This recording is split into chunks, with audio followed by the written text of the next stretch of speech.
Hello, hello, good evening. It is I, Jacki, and I'm here to say hello to you in purple today, in bits and pieces. We'll start with a little writing. Can't see it because it's purple. Well, not really, anyway. I can see it just fine, because shocking truth, there's a filter over my face, but not over my face. Okay. Alright. So here we go. I actually wrote 2 poems today. You're only gonna get one. Unless you follow me on Instagram, then you can see both of them because you're cool. Or whatever. I don't know. People like the writing on Instagram more than anywhere else. Because that's the only place I share it, besides here. Anyway! That's not what you're here for, but you're getting it. To understand is rapport, ricochet... the same words I wrote. Try again. To understand is rapport, ricocheting the real and ridiculous, sensed in lives we have and yet to have, under the bones and humors, building new senses between the bouts and bonds. And then there's paddleball. So that's where we're starting here today, and that's where we're going to continue on here in the not full face, because I'm just not in that mode to be super full face today. Sorry if that disappoints anyone. We can change the color though. That's not an issue. Give me a second here. We don't need to be purple all day and night. We don't. I mean, it certainly is a mood, and I like the mood. But is it the expression that you want and you need in your evening today? I'm not sure. It certainly flows with the music going on now, doesn't it? Certainly does. I'm having a weird day. I don't know if you can tell. But let's fix this. 1 second. Got purple. Oops, no, we want that. We want that on. Oh god. We want that. There we go. That's better. Ah. But that's over. Alright. Okay. Hi, it's my eyes today. You get the eye cam. Hooray, hooray. Hooray. We're gonna play Super Metroid. We're gonna play a little bit more of the Rootrees are dead. The Roottreemania stuff. I'm gonna take it a little easy today. I don't know how long I'm gonna stream today. Honestly, I'm fairly tired. My neighbor upstairs, I'm assuming it's his kid, if not, fuck you, decided to do like 5 stomps in a row at 8:30 this morning above the bedroom. So that was very kind of them. When I wanted to get up at like 10 a.m. So I've been taking naps all day to try and make up for that. I don't get enough sleep as it is, and then having that, it just pisses me off. I've been pissed off all day. So, hooray. Congratulations, dicks. We're gonna do stuff that's less frustrating. Or not. Here we go. I can show you the world. Shining, shimmering, splendid. Tell me. Close Animal Crossing. Open up the Metroid. Yes. Is this a good spot? I'm not sure. I'm not convinced that this is a good spot. Probably further south is more reasonable and reckonable. Unless... yeah, no, I don't like this spot. Okay. I've been over hanging out here. So we can continue to hang out here. Yeah? Yeah. Yeah. Right down on the bottom. Mm-hmm. Okay. I'm gonna go ahead and, whoa. Why are you doing that, Sam? Us? 1 second. It's nice to not have the things set up the way that I meant to. So I'm just fixing it. There we go. That's better. Okay. We see. We hear. We peace. We have peace. Yes. Last we left our valiant hero. Oh yes, I was trying something. There was 2 items that I was trying to get and spectacularly failing multiple times over. And I said to myself, let's try it again. Tomorrow. When I feel like reloading the save again. Because I will be in a better mood. We all will. We'll all be in a better mood. Of course. That's just how it works.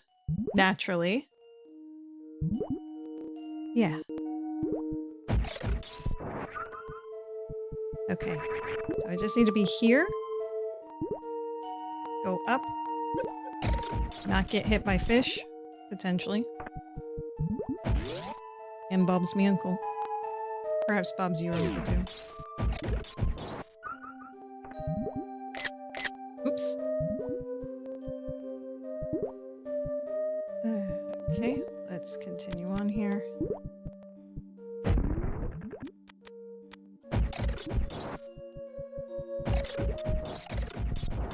Here we go. Maybe I'll get this on the first try. That would be amazing. Good. Okay, very much no. I'm only gonna do this like 5 times. Oh, hang on 1 second. Thank you, SiriBot.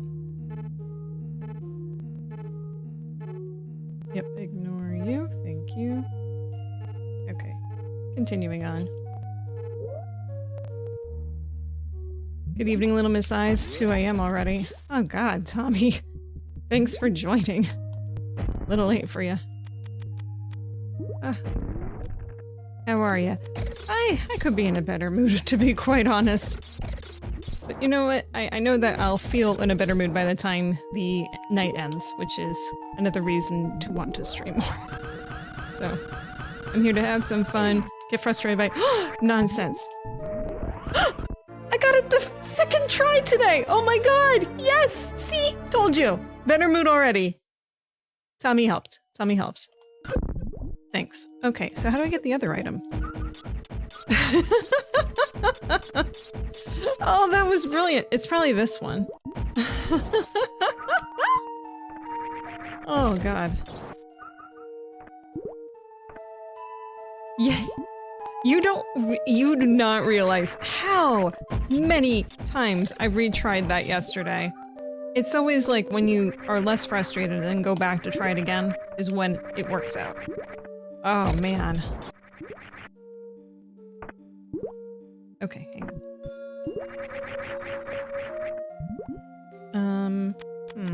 Because there's another item in here still. It's a matter of how do I get it?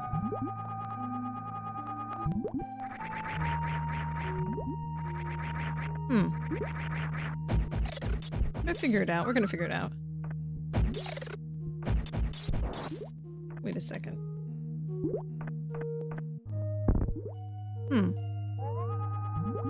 Oh, there's something on the right side. Okay, but where on the right side are you? Thunder. How did I miss this before?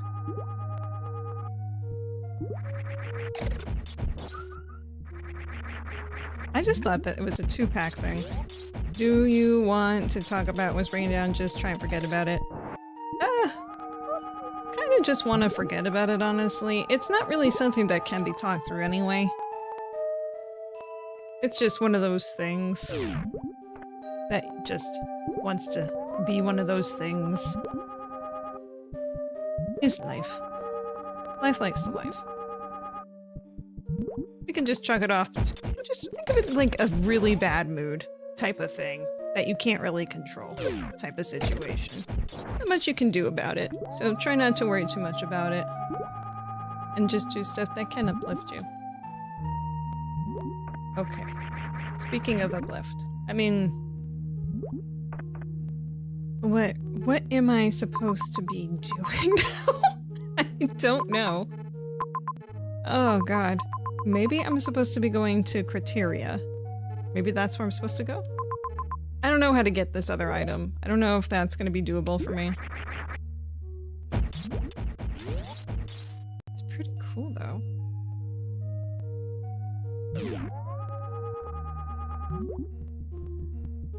Like, super hidden, maybe? Ooh.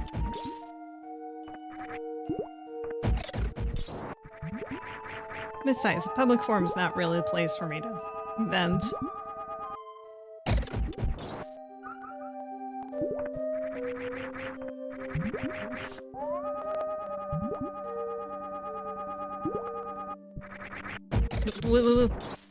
I gotcha. I gotcha.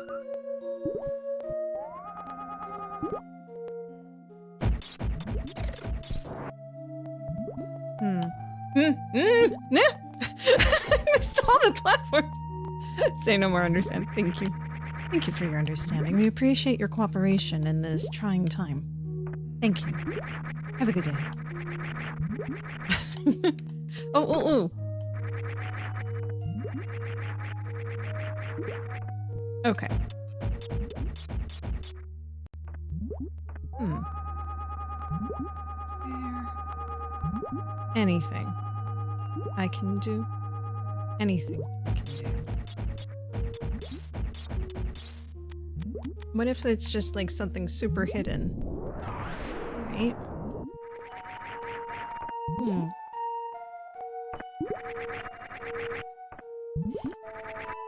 Okay, that's a little frustrating, but... Ooh! I did a wall jump accidentally. Look at that. God damn.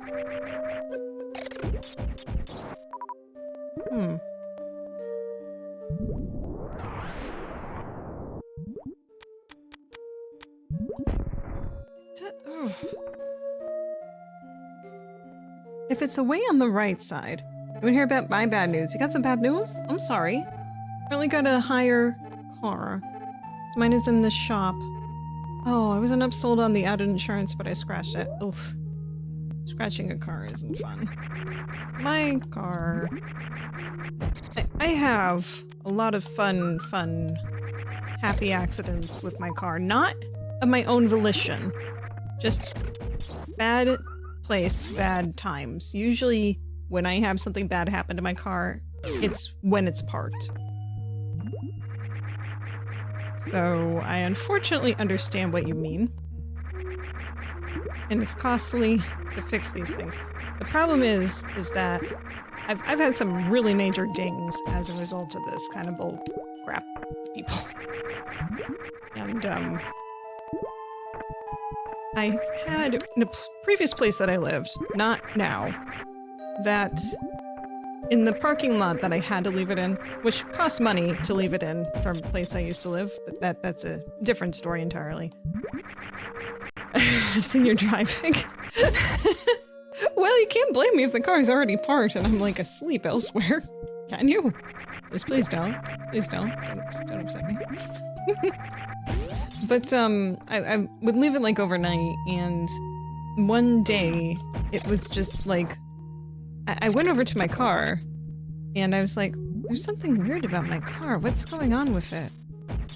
And it took me like several minutes to realize that someone had struck it and the bumper was on the ground. Because I was just like, so like, no, that couldn't be happening. No. Why would that be a thing? Like my car got a hit and run done on it to the point where I couldn't drive it. In a big crowded parking lot. So like some drunk had probably hit it, or someone that was just like, woohoo, I don't know. And the funny thing is that while that was the first time something like that had happened to my vehicle, it was not it happened again in that same lot. And I had no choice of where I could park my car, so no cameras, no. It was all just I had to use my deductibles, it was out of pocket, you know, all that fun stuff. So it wasn't the worst. The guys felt bad for me at the shop, so they gave me like a discount on the car renter that they lended me. So that was at least nice. But still, yeah. I don't know where I'm going. was the time I came out and my full car was keyed. I still have no idea who did that. This was a different incident, different area. In an area where no one knew me. I was just like, why? Why? What? Why? And it wasn't like, clearly like small scratch, accidental. It was all onto the hood of the vehicle. It's like someone really, really was pissed off. I don't understand people who decide to do stuff like that. I really don't. Really don't. You win. Yay! It's a good contest to win. Woo! So good. But you know, do you drive a Tesla? No. No, I do not. There was a small frame in my life where I was like, man, that seems economical. I want to get one of those. But, you know, after, you know, some time has passed, I decided, oh, that's a terrible idea. That's a terrible idea. So no. No, no, no. Not even close. Nothing close to that. No. I have no idea why it was geared either. I would just assume that someone confused it for someone else's car. That would be my guess. That's the only thing I can really hope for. Unless someone just, like, tracked me down that knew me and just like, fuck you. Fuck you in your car. It's that people are insane. People are absolutely insane. Sometimes. You know, I still think of stuff like that, and I think, you know, like, life could still be worse. Life could still be worse. But it's, you know, it could be a little nicer. So, you know what I mean? Could be. Seems unlikely. You seem so sweet. Oh. That's so nice of you to say. It really is. I don't think I'm that sweet. But I think it's very nice that you think I'm sweet. Oof. I've had people that think that I'm a dick. For certain. Oh, what? 3 of them? We're not doing 3. Here we go.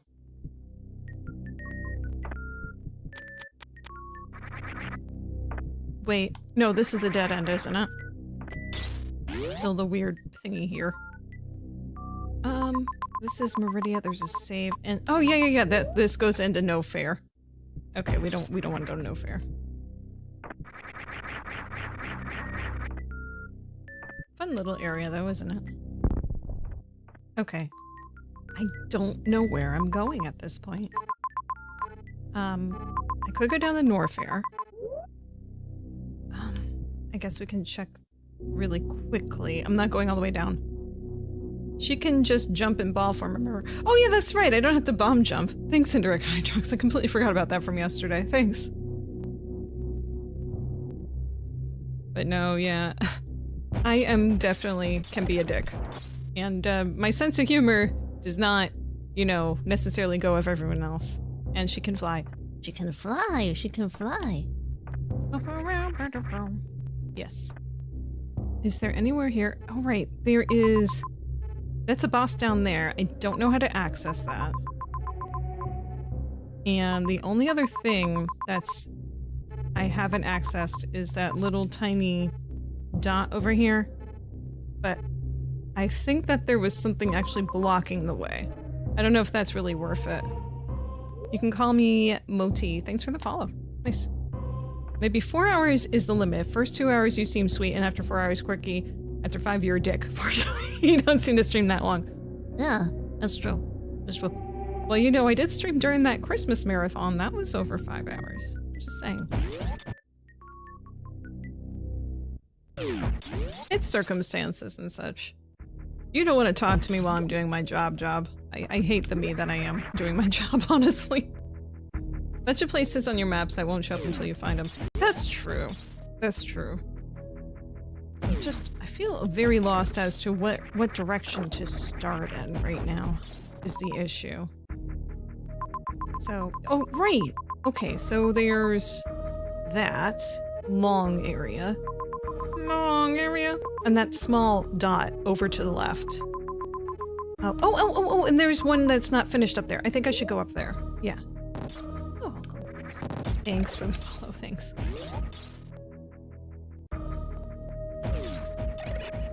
Yeah. But honestly, I was looking, I mean, like, to be honest with my mood from today, so I do call work, which just means I take calls. I'm not going to get more specific than that because you don't need to know. Trust me. But, there was a side-by-side, which just means that my boss was basically, well, one of my bosses. That's another thing. Think of like in a tech kind of nonsense. Oh my god. Okay, you know what? I'm just gonna freeze and jump here. Because I'm talking about stuff that is occupying my brain. And I didn't know it was one of those, like, things that, you know, like, you don't always say that you're doing that sort of stuff, so it's more natural interactions. Sometimes they're scheduled, sometimes they're not. This was not one. And, so she was just like, you're kind of being rude to people today. Are you okay? Let me give you some time off of the phone so you can just, like, sort yourself out. Do you want to talk about it? You know? She's like, my supervisor's great. She is great. She really is. But honestly, like, I didn't have an answer for, like, too much of a reason for her today other than, like, I need another job. I can't do this job anymore. I've been saying that for the last several years. You get that unfinished area without going to the surface, by the way.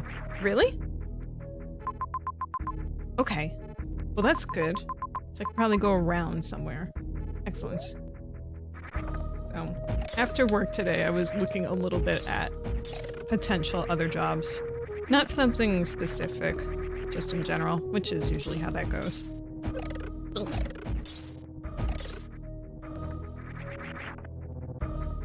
Oh.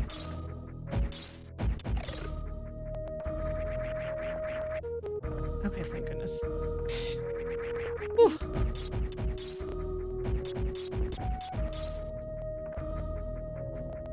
Okay, we made it back up here. Sometimes it's just the first time's the charm, and then the rest is just like, no. Never. I'm gonna go check the left-hand side. I don't know if there's anything over here for me right now, but we're gonna check.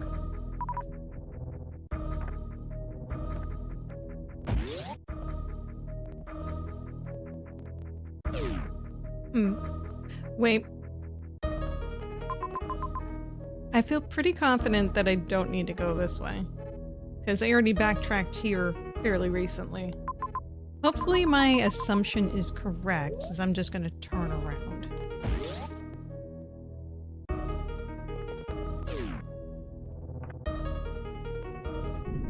I don't know how you talk to customers all day, it would drive me mad. It does drive me crazy. Especially when people only half listen. Or people... I would love to get more specific, but I really can't. People drive me crazy. This is where the x-ray was. Yeah, that's what I was thinking. Was just like, no, I just got some upgrade over there. It's not gonna be necessary. Now... Oh no, I want to keep going up. Just a little bit. I really, honestly, probably could just do, like, input work at this point. Just for, like, supplementing and such. I just want to do, you know, remote work. I really want to get out of having to talk to customers all day. Because my brain, it's just like... It's almost like talking to toddlers all day. I hate saying that, but it's true. Adult toddlers that just don't know how to follow directions. There are people who call in and that are completely reasonable. And those people are my favorite. I like reasonable people. But that's not the majority of people. It is not. It just isn't. It's just not. How the heck? It has to be from right below that. I think I had this issue before. Okay.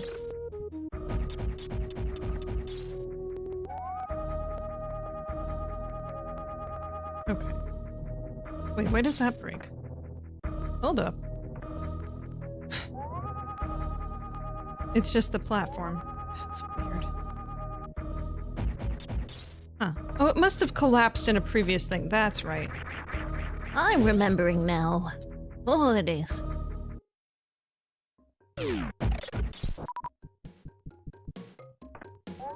Oop, but not that button. Again.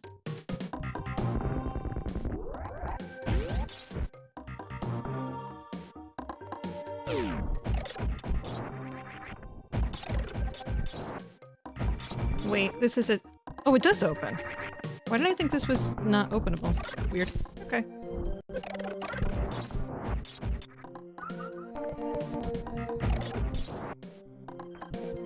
You know, I definitely have not thoroughly explored this area since coming back. Hang on. Let's just do a quick few checks here. Alright. That was a good timing. A good timing. I don't know specifics of your job, but generally if customers have to ring, they already in a bad mood or have a problem. Well, I don't get to hear from all the customers where things are going well.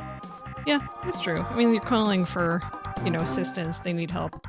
And I would just like to, you know, like be able to do stuff where people are not necessarily always in a piss poor mood. I think that would be nice. I've had previous work where I just help with like sales and then teaching people how to do stuff and that sort of stuff. But I honestly grew bored with that, like so quickly. Just due to the lack of things to do. That's really it. Which kind of drew me to my current job. Kind of, sort of.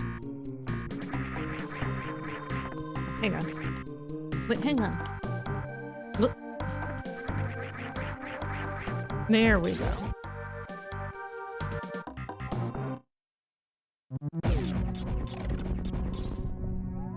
Biggie, biggie, biggie, can't you see?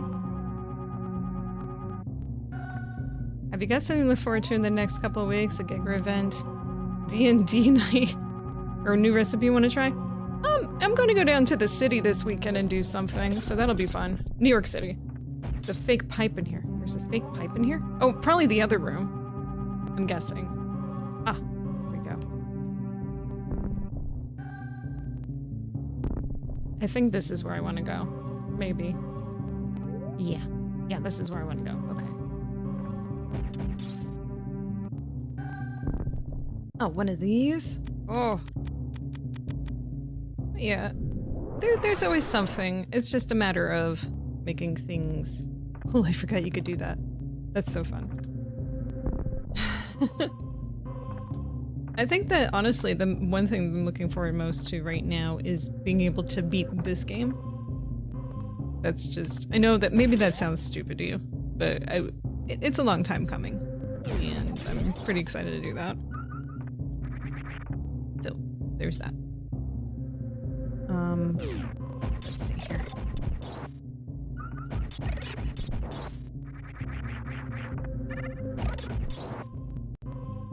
Okay.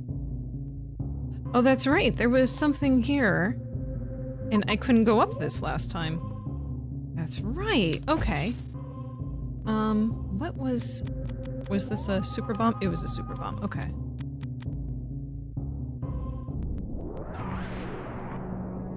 Okay. So we need to run. Go up, maybe?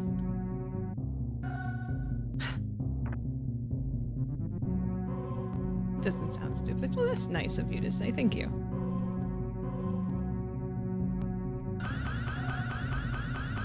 What? Oh, I got it. I got it. Okay. Here we go. So what's over here that I stopped before? Oh, I didn't have the suit. That's what it was. Okay. Did you get the E-tank in the ceiling here? Oh god. Was it... maybe? Maybe? Was it this ceiling? At the same time. I know there's 10 more Metroid games to complete after this one. It's very true. I would like to... I mean, the next one I'm going to be doing is Prime. So that'll be fun. I'll probably do it, like, start it the next week after, so... I'm assuming I'm going to finish it this week since it's just Tuesday right now. And I've already defeated a lot of bosses. So... I think it's pretty close to finishing, if I'm not mistaken. I'm okay if I'm not defeating it tonight, or beating it tonight, excuse me. Ooh, ooh! Why aren't you going up more? Whoa, whoa, whoa, whoa, whoa! What's happening in this room? Oh, there we go. What the hell?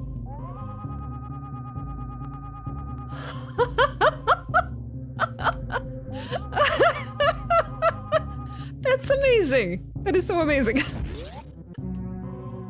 Oh, God. Oh. Please tell me there's something else hidden in here. I thought you found a glitch then. No. Okay. Maybe there's something else hiding? Oh, well, okay. Alright, well that's cute. That's very cute of you. Alright. But yeah, I'm going to go to a concert on Saturday. I might go down a little early to try and get some food. I never know what to eat when I go down to this city. I never do, because there's way too many options. There just is. And I'm usually just rushing because I'm running late. But I don't have anything else planned for the whole day, so I'm gonna try and do something. Really have no idea. So I think the first thing that comes to mind is Sbarro, and I'm just like, don't go and eat a Sbarro. Yes, pizza, yes. I can get some good pizza up here, too, where I am. But yeah, I know what you're talking about. I know exactly what you're talking about. It's like people recommend things all the time. It's just like, there's just too many options. And it's like, do I always want to have pizza? No. I don't always want to have pizza. I love pizza. But it's just like, if you make the wrong decision when it comes to pizza, you're gonna have a miserable meal. It's just one and done. The hot dogs they sell on the street, that's also good. But, you know, you kind of want to have a place to sit, and you're going to be eating outside. Otherwise, in this weather, forget about that. Okay, so there was an E-tank in a ceiling, possibly in this room?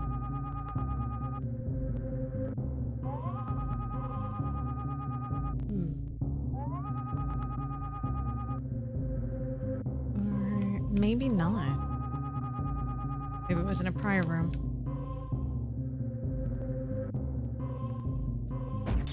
Okay. Oh. Now listen, Indirect, I know you said I don't have to go to the surface. I'm kind of tempted just to go there, because I honestly, I'm not sure where to go at this point. Oh, wait, never mind. There's still things I missed. Never mind, I want to go check those first. Whoops. Thoughts are here.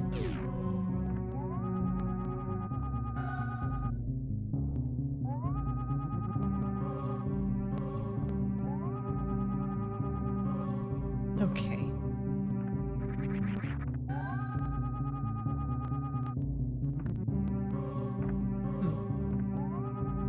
Yes, we know you're spatial. We know. Let's see here.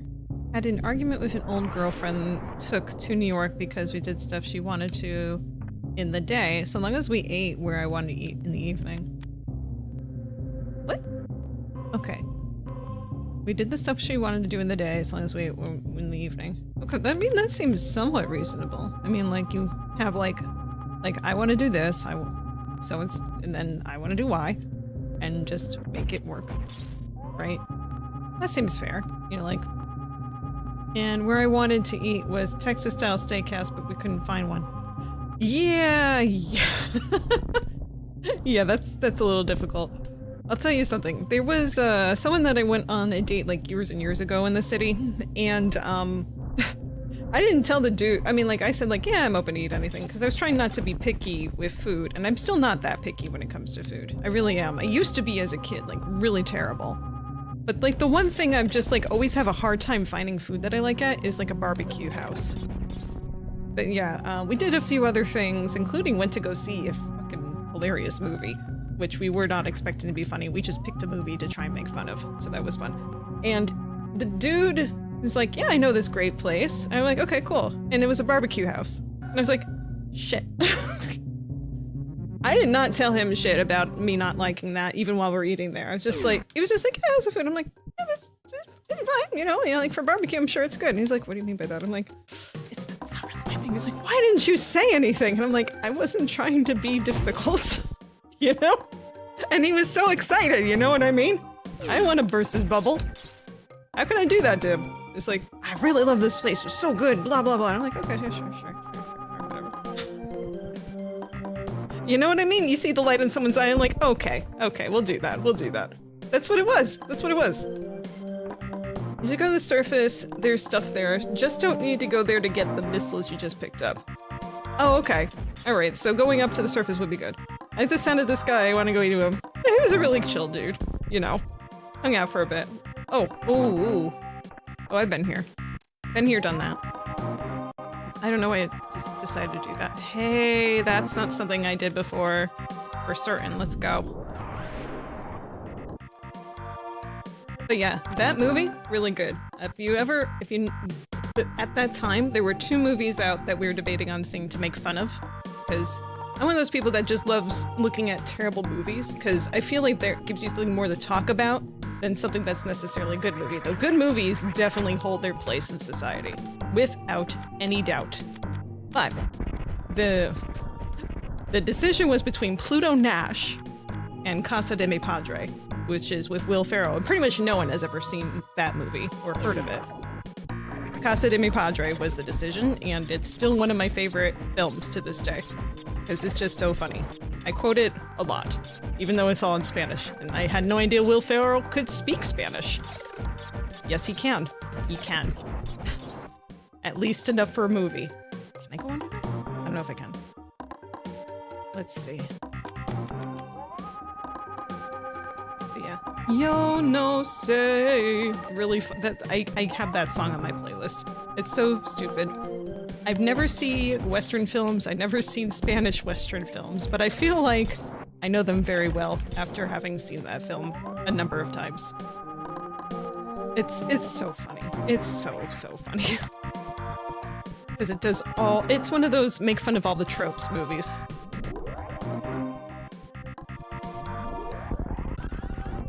Actually, now I think about it, I saw a film that was a Western and... Oh, it's an energy tank! Oh, brilliant! That's great. And then went to eat barbecue. So I guess that makes sense. Events of things.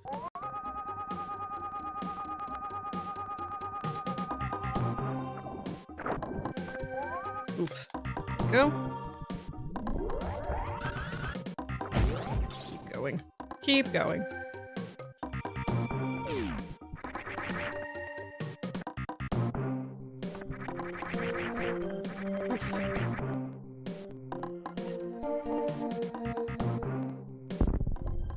Oh, god damn. Get me out of here. Alright, well, we solved that mystery of the long corridor. Problem solved with that. Now, what about this little tiny dot? Wonder if it's another energy tank. Maybe. Maybe.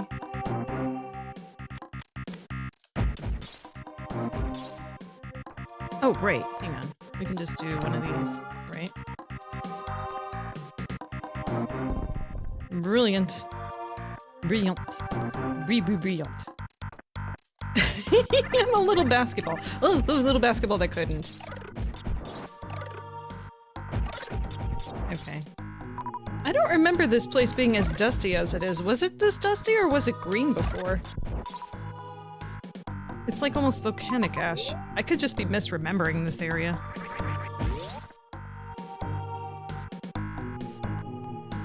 Ooh, slow down. Ooh, I see that. Not that I need it. Oh, though it could be useful. Oh.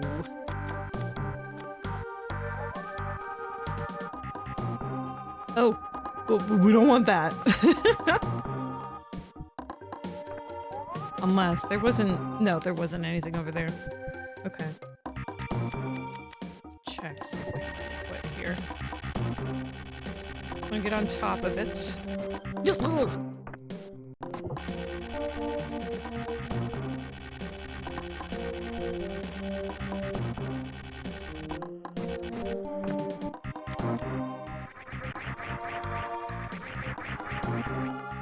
Okay, let's check this out.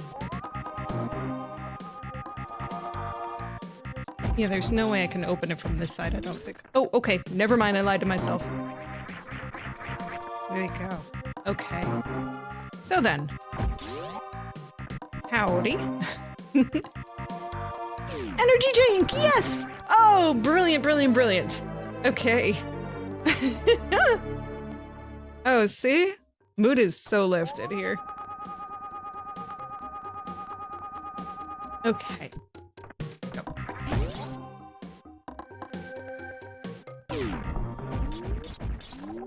Wait, what's up? It's like sneak. Sneak.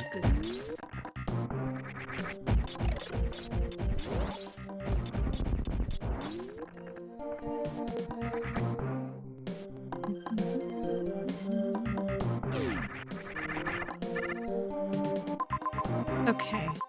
Okay, I have not saved for a while. I'm gonna go up and save. And then we'll go to the surface. At this point.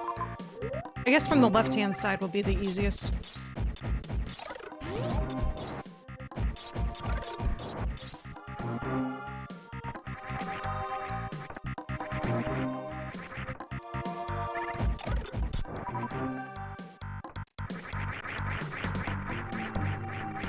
Oh, hello!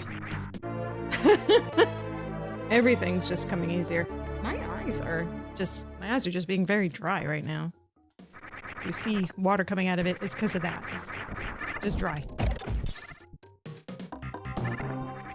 They need more water. I need more water.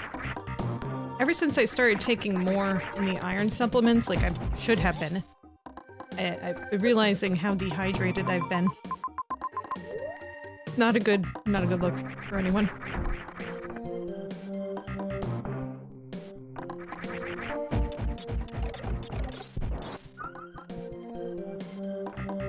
Ooh. I know what to do. Yay. Yay!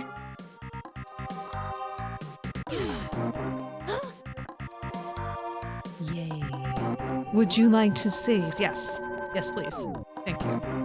Let's go. Hang on. Can I go this way? Let's go. Let's go.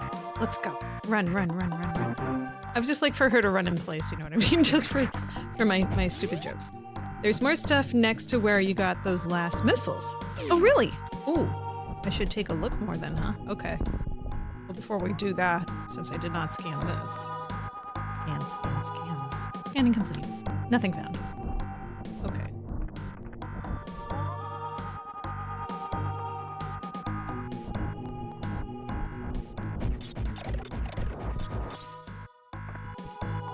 Anything here?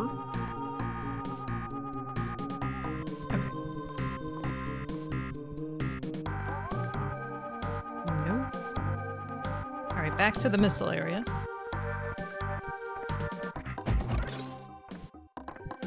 Which was down there. Okay.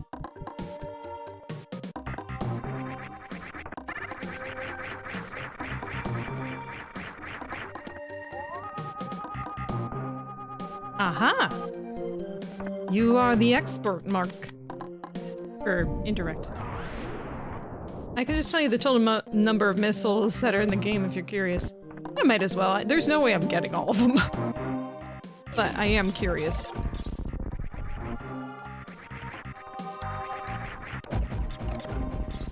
Wait a second. Wait a second. I've been this way. I've been this way before. Damn it! This is not new. Okay. Alright, I'm gonna turn around. Wait. Wait a second. What's that? What was this? What's this? Power bomb. Digivolve 2. Power bomb.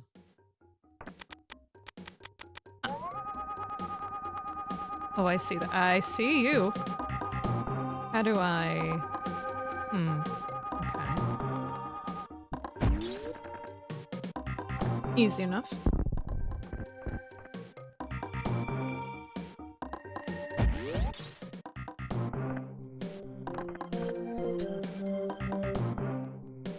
Cute. 230 missiles, 50 super missiles, 50 power bombs. Well, I got a lot more power bombs than I thought I was going to. That's pretty cool. Super bomb's not so good. Oh. Okay. Surface. From where I am, what's the quickest way? Probably the east, right? Yeah. Although... No, let's go to the west exit. Why not? Because I can scan for other stuff on the way. And which entrance is that going to be? I'm assuming, yeah, the third one. Okay. So that's where it came from. Hey, Wobble Rocket! Good to see you. How we doing?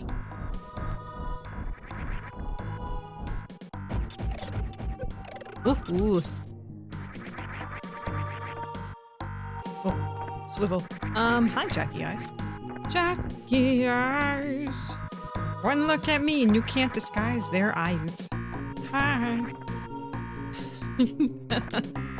It's one of those days. Oh. Get up. Every once in a while, I just don't feel like sharing my whole face. For one reason or another. The reason is on my chin today, so... Here we go. Yes. Take it down. Okay, I definitely have not scanned in here. Ever.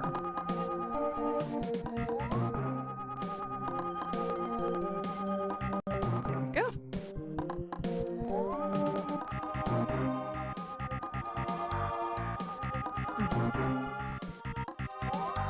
You're just gonna... Oh, no. Okay, actually, hang on. Oh, that's my own fault. That is my own fault.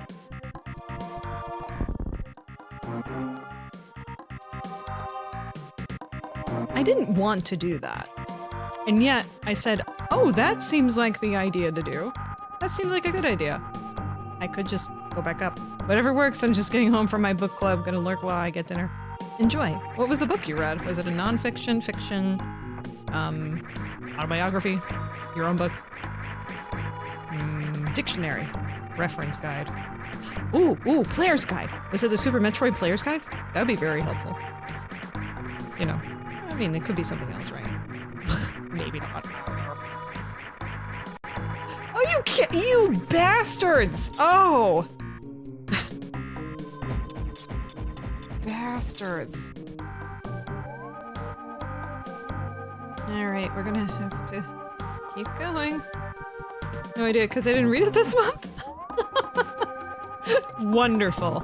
I've been part of book clubs in the past, not for very long, to be frank. Oh, it's you. Hello. How are you? Oh, you're gonna do the thing. I know what thing you're trying to do.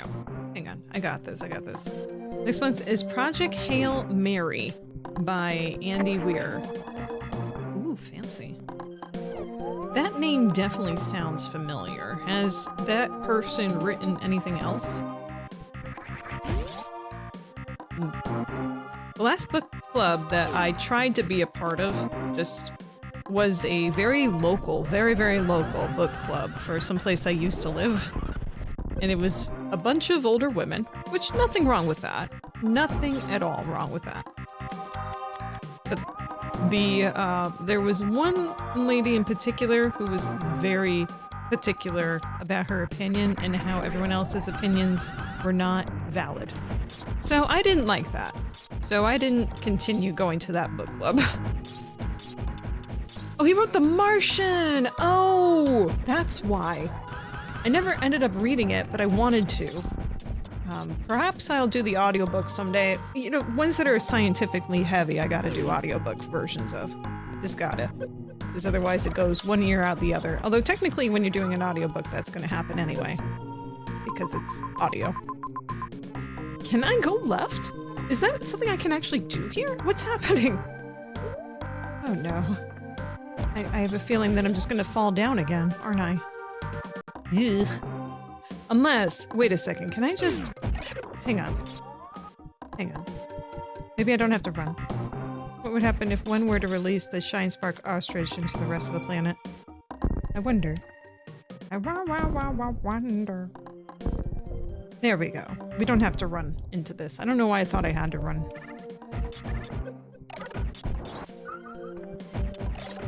I think the last scientifically minded book, if you don't count science fiction like Dune, that I did audiobook of was this one book that was called Lab Girl, which is very, very intriguing.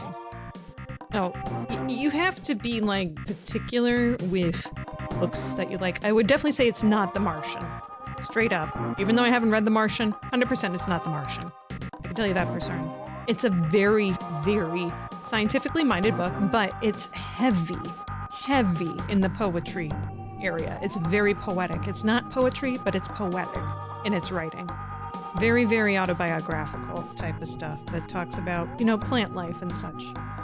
Very, very interesting. Probably one of my favorite audiobooks, though it's not something I would normally read. It was very, very good. The Martian is great, and science is very approachable. Science can be. It can be. I've never was really good at science when I was in school. Math? Yes. Writing in English? Absolutely yes. Science? No. It just never was. Never was good for me. Except for when it came to doing topography maps, that stuff just came to me. But I guess it was like drawing. And like kind of like, almost like a Sudoku, honestly. When you think about it. Do I want to go to the rockets? Do I want to go down there? Maybe I do. I mean, it's another area to scan, isn't it? Let's go. Yeah, that ostrich bird. I don't know. They deserve freedom. Just like all the other creatures of the planet deserve freedom. Okay.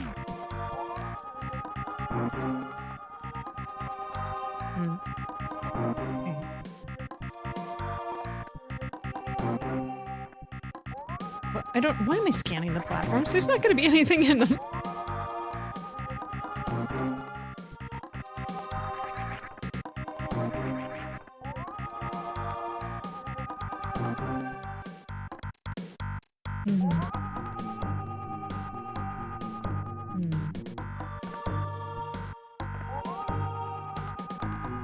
Okay. Doesn't seem like there's anything really worth coming back here for, except for some more missiles. What do you mean you're not filling up? What do you mean? Is it just...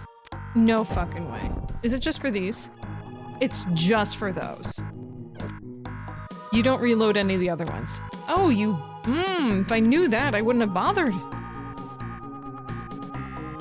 Alright. More you know.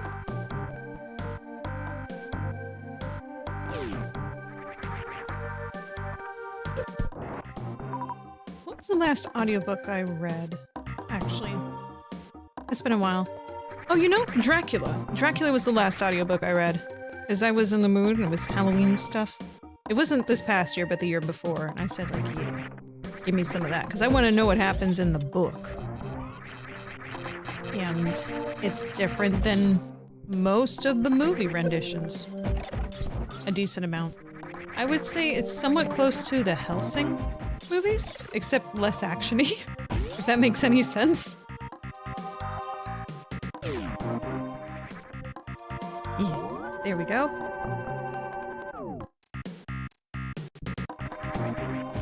I enjoyed the book quite a bit, actually. It was good. Sometimes, you know, classics are hit or miss, depending on how much racism is in them, still. It's like, ooh, no. Like, I had really wanted to read, what was it? What was it called? The Secret Garden? Listen, there are good parts in that book, but they are super overshadowed by the little girl and her terminology for the help and everything. It's just like, super, And I think the reason I really wanted to, read that was because I remember as a kid that The Secret Garden, there was like a made-the-TV movie, I think it was. And my mother really, really wanted me to watch it because she remembered how much she loved it as a kid and so forth, the book. So, you know, like I was just like, oh, it's a connection with my mother. And then I read the book and I was like, what the fuck?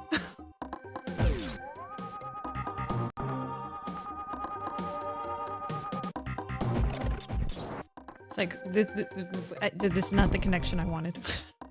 No.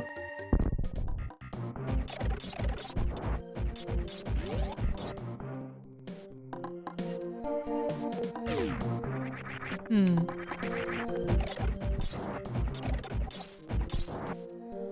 Do do do do do do do do do do. Here we go. Here we go. Going up.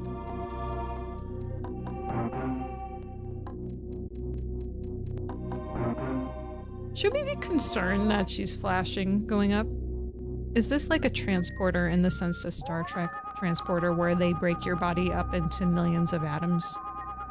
And there's debate as to whether or not you actually are alive during the process and that you're just dying and then becoming a new version of you during the whole thing. I mean, because that's a scary thought. Actually, I don't need to do this, do I? Not at all. Alright, well, murder's murder. There you go.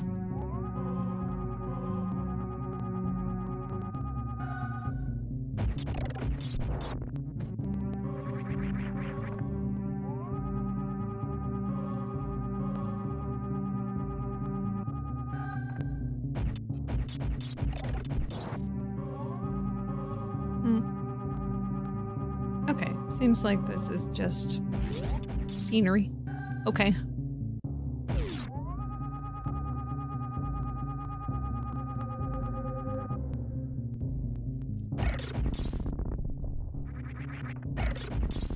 Do I want to be going this way?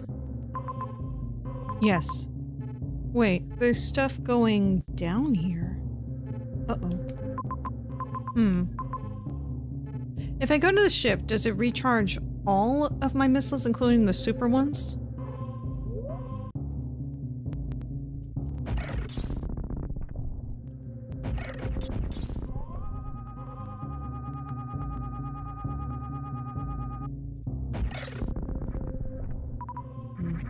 So I'm going there anyway.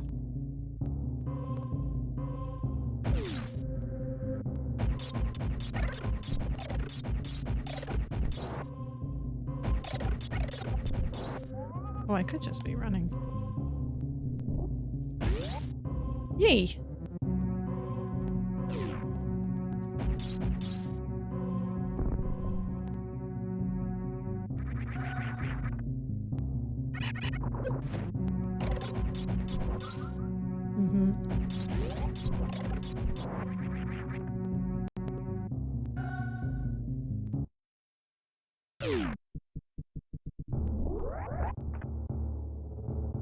Hello, ship.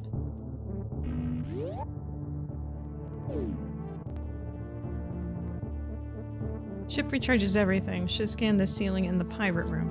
The pirate room ceiling? Got it. I'll go back. Save complete. Okay.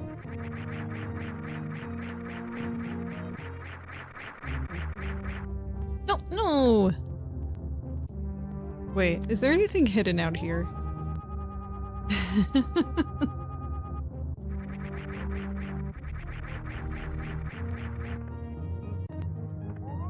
I'm gonna guess a big fat no.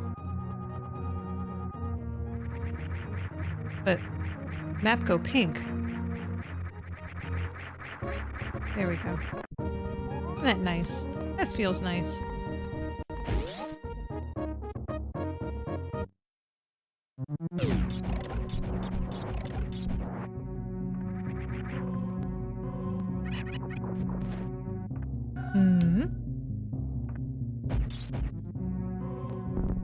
Gear.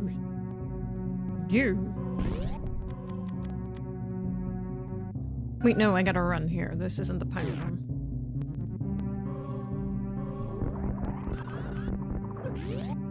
Ugh. Meanie. Pirate room. Ceiling. Scan. Ah. Ah.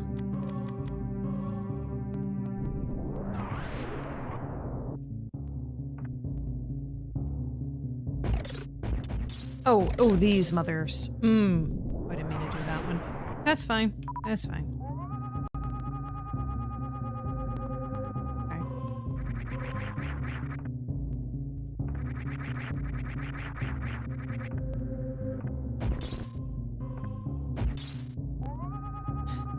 Which way do we go? Oh. which way do we go indeed?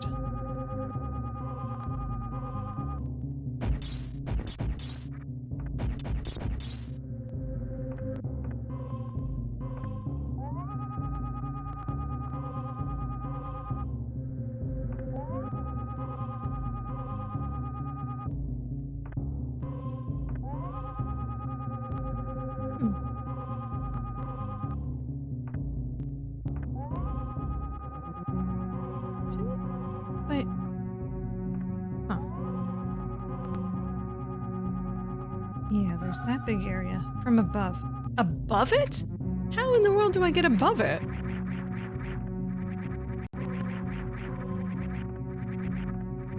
I sound incredulous to you. Like you designed it, right?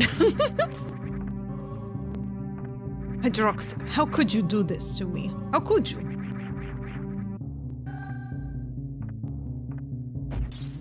Okay, so from above.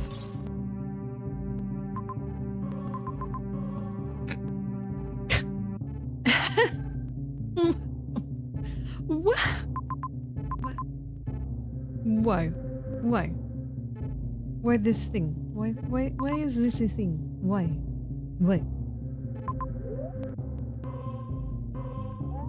From above.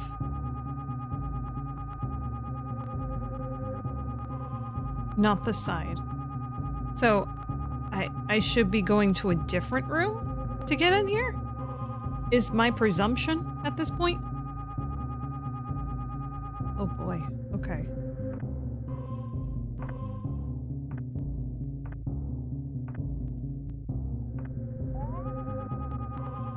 I mean...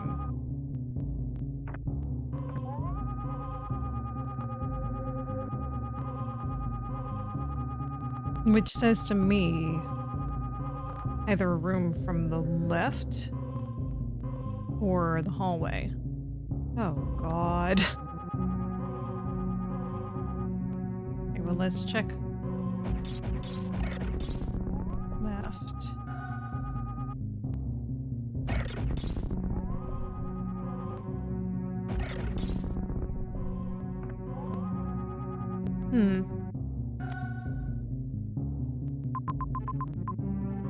It would seem more likely that it'd be that long hallway.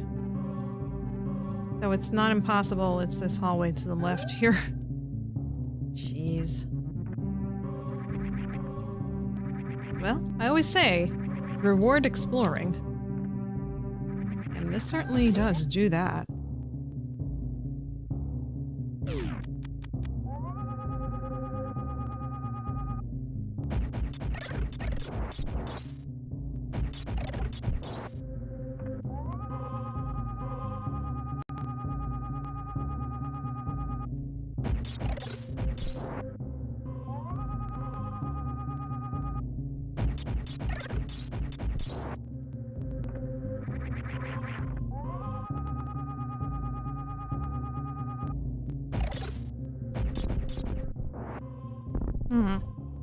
It's none of the hallways. What? So it's not the hallways. Is it the outside? Oh, you right.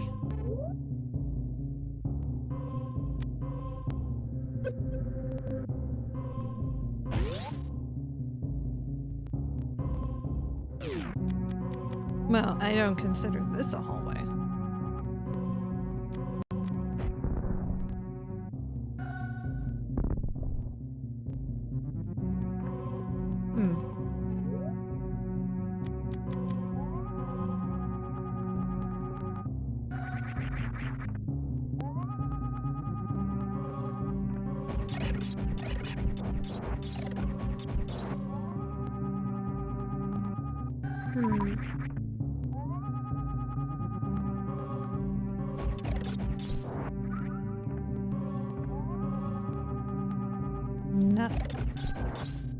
Nothing. You know what? I'm just going to look where I think there's stuff.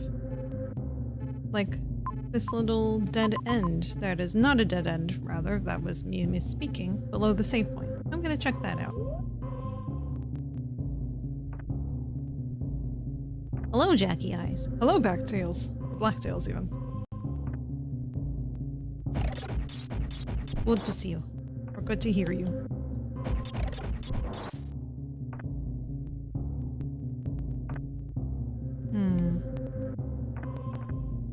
Yes. Here we go. Perhaps. Getting colder. Yeah, no, I had a feeling.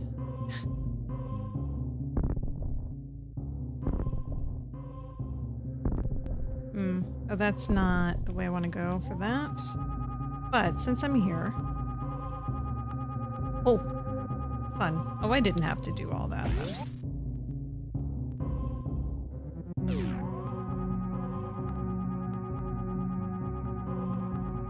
Okay, back it up. What are you doing? This is the beginning of the game. Oh, you know, I just felt, you know, like coming back over here for memories. Memories.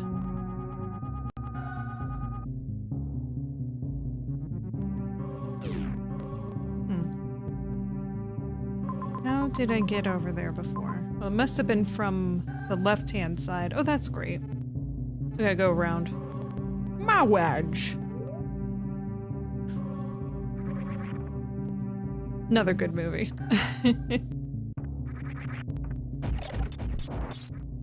Oh man, now I just remember Rob Reiner. That like there's a lot of stuff that happened this month, isn't it? Oof. Like that was like a drop in the bucket compared to everything else. Oof, oof, oof. Alright, let's go back running. Run, Samus, run!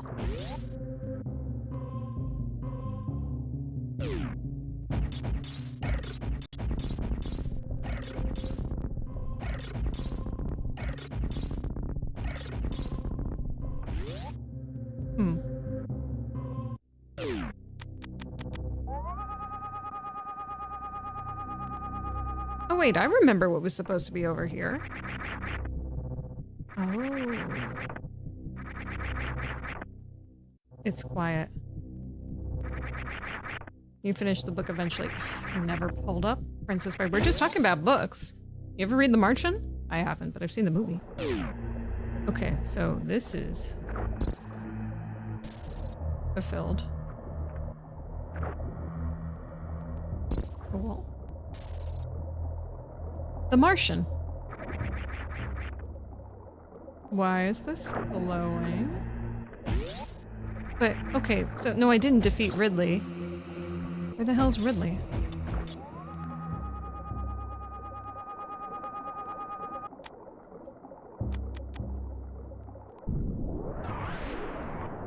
Unless this is Ridley? The actual Ridley? Can we go back? Uh-oh. Oh, okay. For a second I thought I was trapped in there. Never sat and watched A to Z, but I know quite well. Never read the book. Well, that's good. Well, I mean, it's not good, but it's an acceptable answer as well. I enjoyed the movie. I thought it was fun. Well, good. Fun isn't quite so appropriate for a, you know, space survival movie. Maybe. Maybe. Okay. So, I apparently need to find Ridley. I'm guessing that was where what the no fair boss is. Which is no fair to me. At all. Alright, well... there is a lot of that space I haven't checked out around the ship. Maybe I need to go there.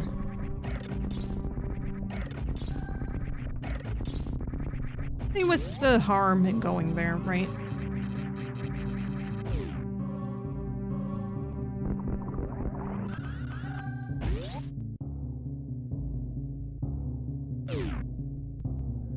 Once again, tend to favor fantasy over sci-fi, except for Dune.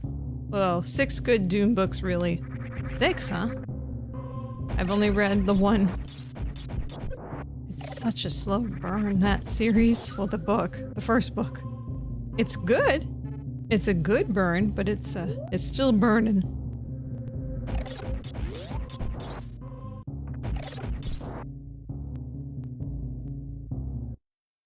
Warmer. Warmer.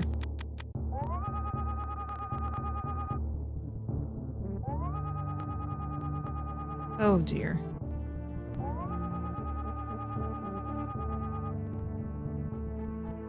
Alright, well I'm gonna go jump around the ship here.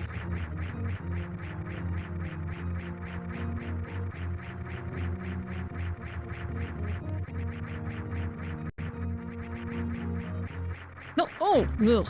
Oh hey. Not intended, but that's cool.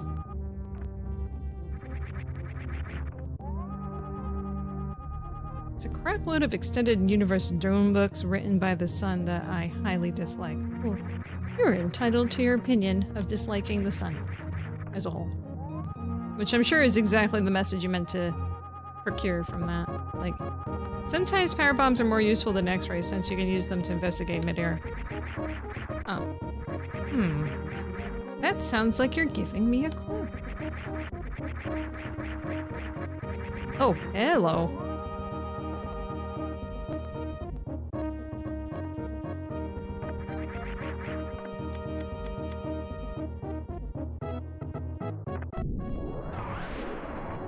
I'm guessing that's what you meant. But, I don't know if that helps. Oh, there's a pipe here. Hello, pipe. I don't think I had the jump in order to do that. But hey, look, I found something new. When in doubt, nuke something. Hell yeah.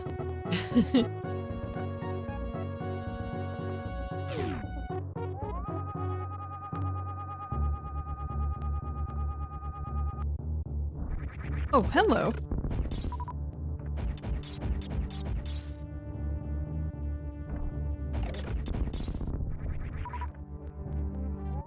Check.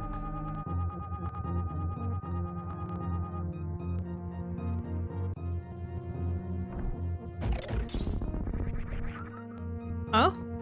Well, not what I was looking for. But cool. More power bombs.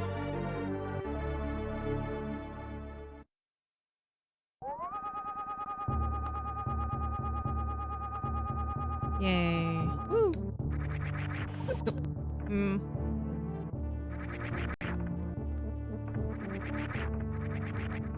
Ooh, look at that. Sarbom. Acquired. Yeah. Yeah. More is good. Most of the time.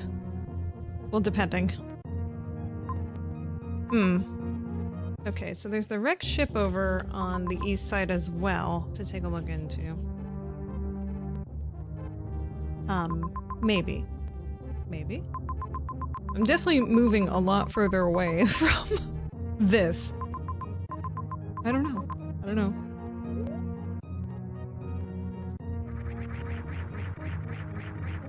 Oh, well, okay.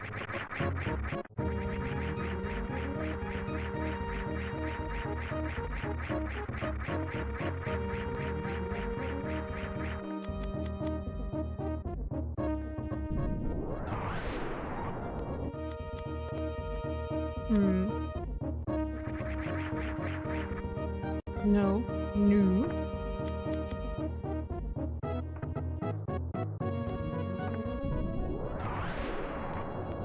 I don't know if I'm finding anything.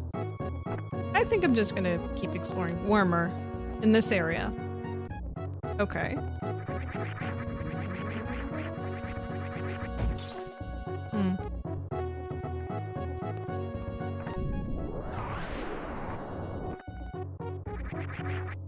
I mean, I might as well use a lot of bombs. I can just restore them really quickly.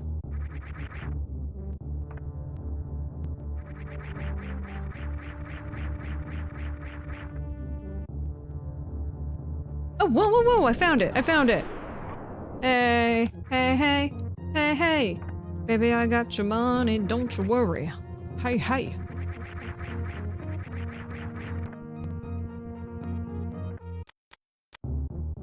This is only for the most dedicated.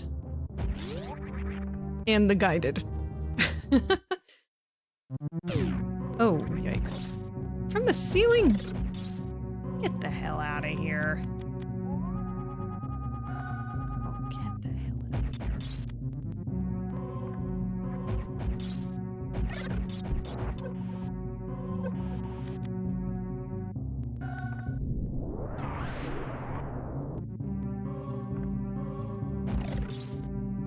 Mm-hmm.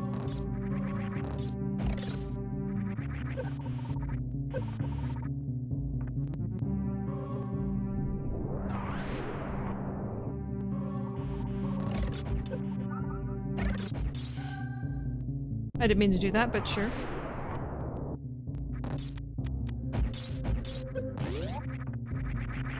Yay! It's shown during the idle title screen gameplay demos, aka track mode. Oh. Well then, I suppose there are a lot more dedicated people out there than me. That just happened to be patient with the title screen, I suppose. Kind of? Alright, well this definitely can't be it. I mean, that's good. Aha. That's what I thought. You like super bombs? You like using them? Well, look, you get to use them in this room too. Isn't that swell?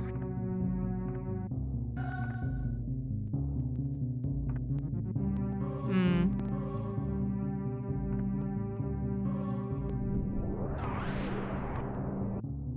Wait.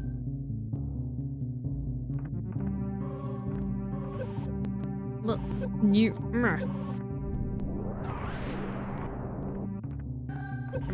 on. Ooh, I'm doing the smart stuff. It's been a while since I've lost this much health. Okay. Not that. Not that. Oh, well, it's fine then. Wait, no! You went away! You went away! I didn't want you to go away!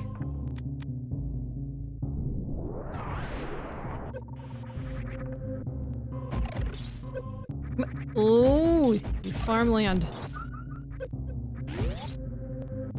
Farmers keep us. Oh.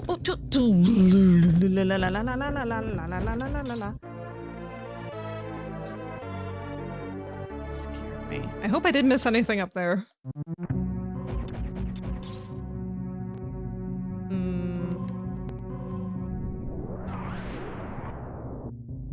Is that... No. No! Whatever. I'm fine. I'm fine. I'm happy with whatever this is. Son of a son. Why could be like this? Okay, now it's a matter of figuring out where to go next. Still. Okay.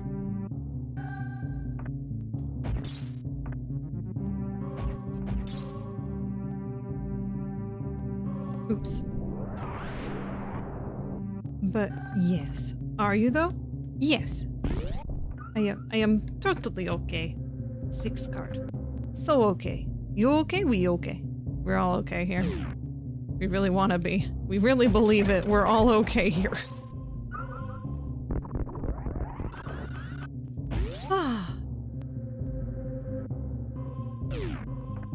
Getting both of those in one go is even tricky if you know how to do it. You can always come back. I could. But I won't. Not today. It will not be that much of a burden to me. Okay, my inclination here next is... Well, go to the ship first, again, just to refill on health and missile/bomb. Oh, I could have just done that. Why did I stop myself? Like, but then I might go forever and ever and ever. Maybe that was it.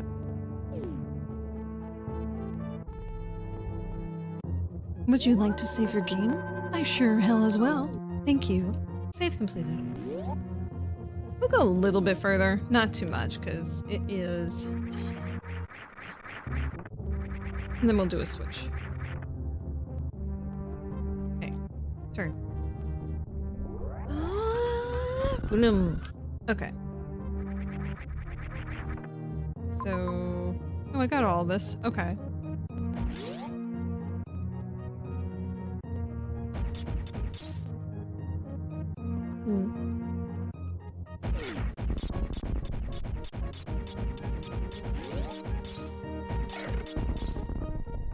Hey.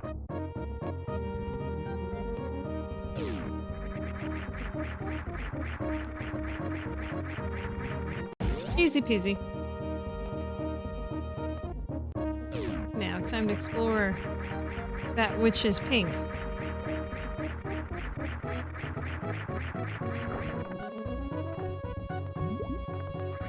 Okay, completed. Now what? The wrecked ship.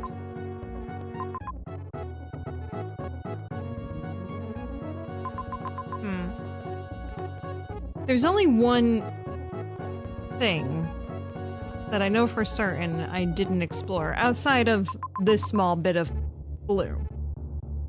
And I don't think that this blue is going to be the thing that does it. Although it's been a few bits since we've been to Meridia. I might as well just check to see if there's anything on that map that I missed that might be useful. Maybe.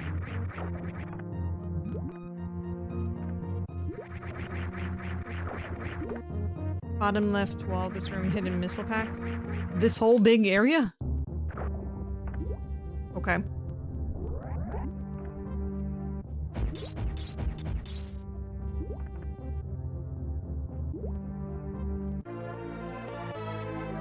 Yes.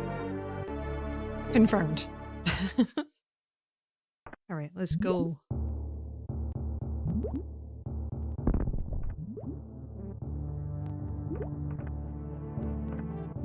Roll, roll, get around, now get around.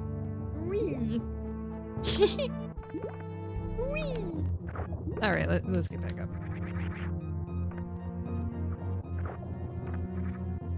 Oops.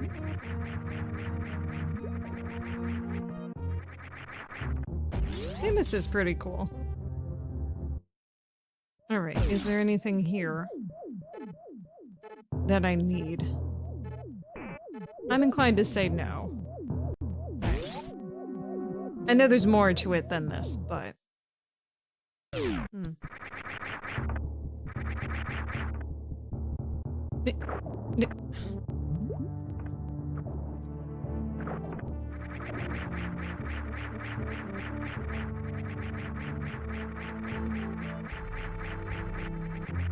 Well, that's not what I wanted to see.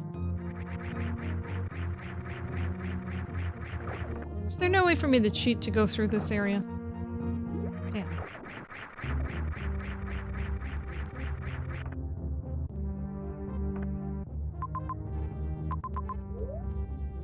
Well, maybe. Maybe.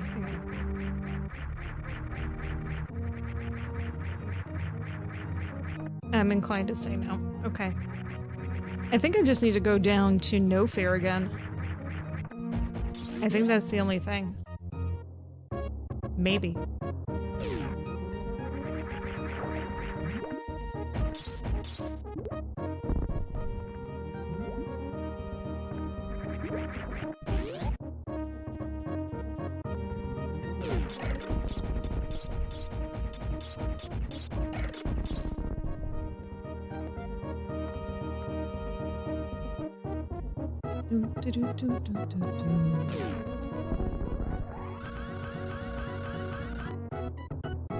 Okay.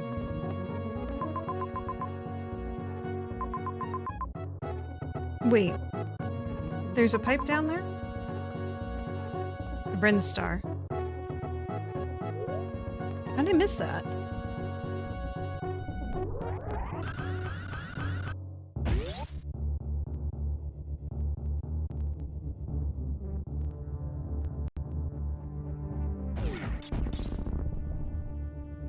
It's here.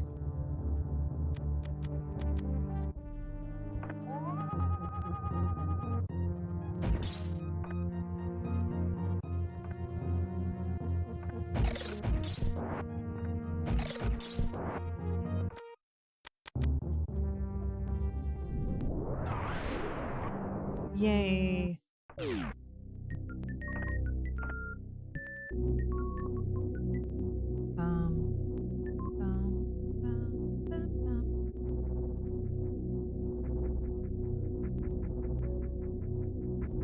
Oh, this is the no fair area. Oh, I happen to go in the right area.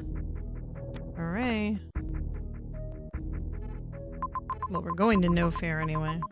Closer this way. Oof.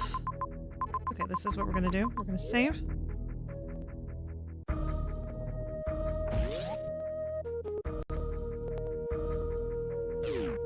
And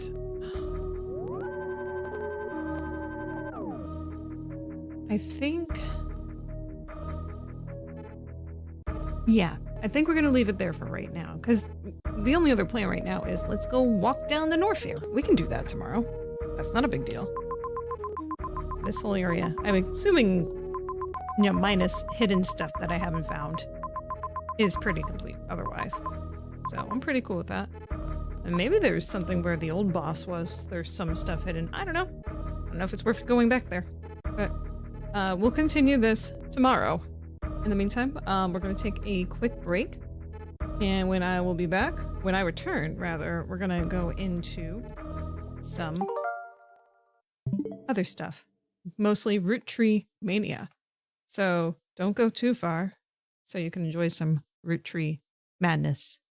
Okay, let's enjoy that break. And we'll have a good time. Have a good time. I hope you like this song because it goes out to my people. My people being you. My people. Okay. Just waiting for the screen to come back up. There we go. All right.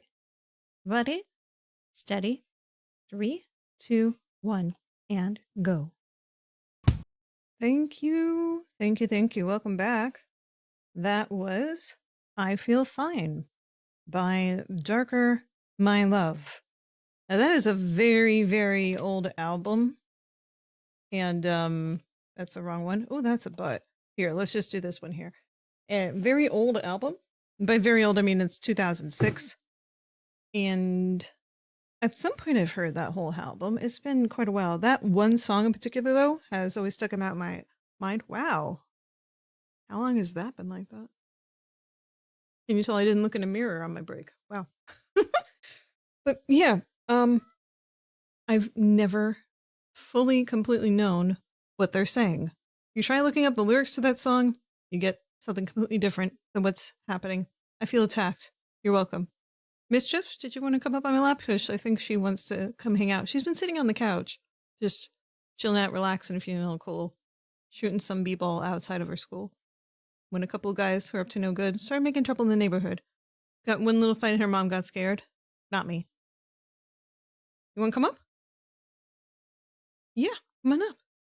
Come. Come, cat. Mischief. There. Ow. There she is. Very old. 2006, please. It's only been 10 years. Yes, only 10 years. Only. I remember college. And that being a thing in college. Yep. Yep. You can't see her very well, but Mischief is here. Say hello. She's here. Cat is here. Hello, out of frame Mischief. Need those legs. Need them. So you might wonder why this butt is here. I was using it to test reframing something earlier in the week. So that's why this butt is here. We can goodbye to the butt. It's fine. We'll say hello to our Roottree stuff. And continuing on from the post-game stuff, which is just simply Rootreemania, which is what happened after the Roottree family stuff was exposed. Ooh. You know, the very fancy schmancy stuff. Where we need to figure out all the affairs and such, and who's a real Roottree and who is not a Roottree, and so forth. Why did this remind me of the ambiguously gay duo? The ambiguously gay duo. What, Mischief and me? What are you talking about? Oh, the butts. Oh, the butts. Yes, I don't know. Don't worry about the butts here, Johnny. It's perfectly fine. Perfectly fine. Normal stuff. Yes. Get rid of that. There we go. That's more natural. You might wonder, like, why do you have a black outline on this? Well, when it was, being less transparent, or more transparent, and want to do the funky colors with it, it kind of makes it show up nicer. I can show you that, because I know that you were very desperately wondering about all that. Ready for this? You ready for this? Hang on, here we go. Boop. Boop. Boop. Boop. Here we go. Now, if I remove... Oh, I have both red and purple here. No, red or purple. I could do both. So you got rip. Well, let's do it as red as an example because it'll be easier to see what we're talking about here. So, if we do this, right? And then I get rid of the black. Hello, Ghost Jacki. Woo! Here we go. Yeah, no, I'm still here. Don't worry. I'm here. Don't worry, I'm here. She got worried. She's a silly one. If I can turn it to purple. Purple Ghost Jacki. Woo! Woo, woo, woo. Fancy. I don't know which one it is that does the transparency. Oh, it's the one that does the grayscale stuff. Cool. Oops, we don't want that. Very well. Ghost Jacki is here to stay. Except not. We want full color, just cause. Alright. Anyway. Enough of showing technical nonsense. Let's continue on with this stuff, which is gonna be fun. You're leaving already, Mischief? She didn't like the ow. There's something wrong with this left earpiece that static makes it go in my ear. And Mischief jumping up and down exacerbates that. Just the left earpiece of these earpods. I don't know why. Anyway, we need to figure out stuff. Guy Hudson had a lot of affairs, it seems, but supposedly he for certain had one kid. Did he have other kids? We do not know for certain. But there was a lot of other evidence that I did not go through that we should go through. Let's find out stuff. Okay, so let's check the evidence out. Notable events. Did we completely finish 5 pieces? I don't know if we did. 6 pieces. Sam Manson's book about Elias Roottree was released in February. It was a bestseller for a few months. At the time, Carl had not been replaced. Okay, let's look up 6 pieces, since we simply have not done that.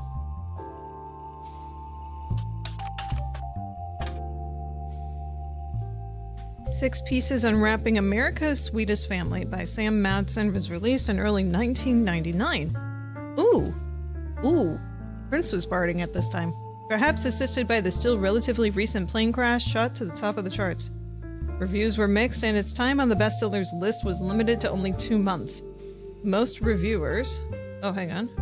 agreed that the core of the book about Samantha's fathers and the struggles they faced was compelling, and that the takedown of the hypocrisy of Elias Roottree was deserved. However, many took umbrage with the timing of the release and the tone of the book, which seemed vindictive. The fallout from the book led to the Roottree Company scrambling to release a statement due to a conflict of leadership, famously released multiple conflicting official statements over 3 days. This confusing move was referenced in popular culture due to a late-night sketch about indecisionitis. Indecisionitis. More traditionally, analysts have been calling it the Roottree Rift. A few months later, due to Roottreemania, the book re-entered the charts and sold even better than the first time. Okay, let's add some notes here. 6 Pieces by Sam Madsen. We have indecisionitis. The Roottree Rift as well.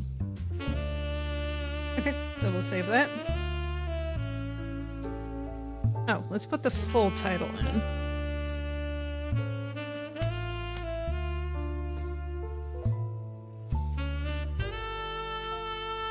There's that saxophone again.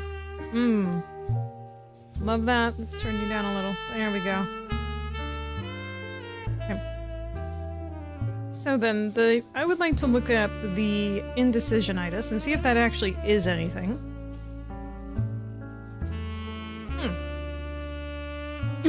Sorry. Indecisionitis was a disease coined by a popular sketch show as part of a fake pharmaceutical advertisement for Jit Together. Jit Together?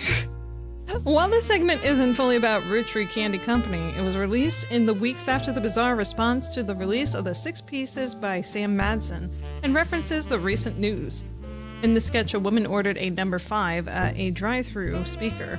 Then after pulling forward, she changed her mind at the window, asking to switch it to a number 3.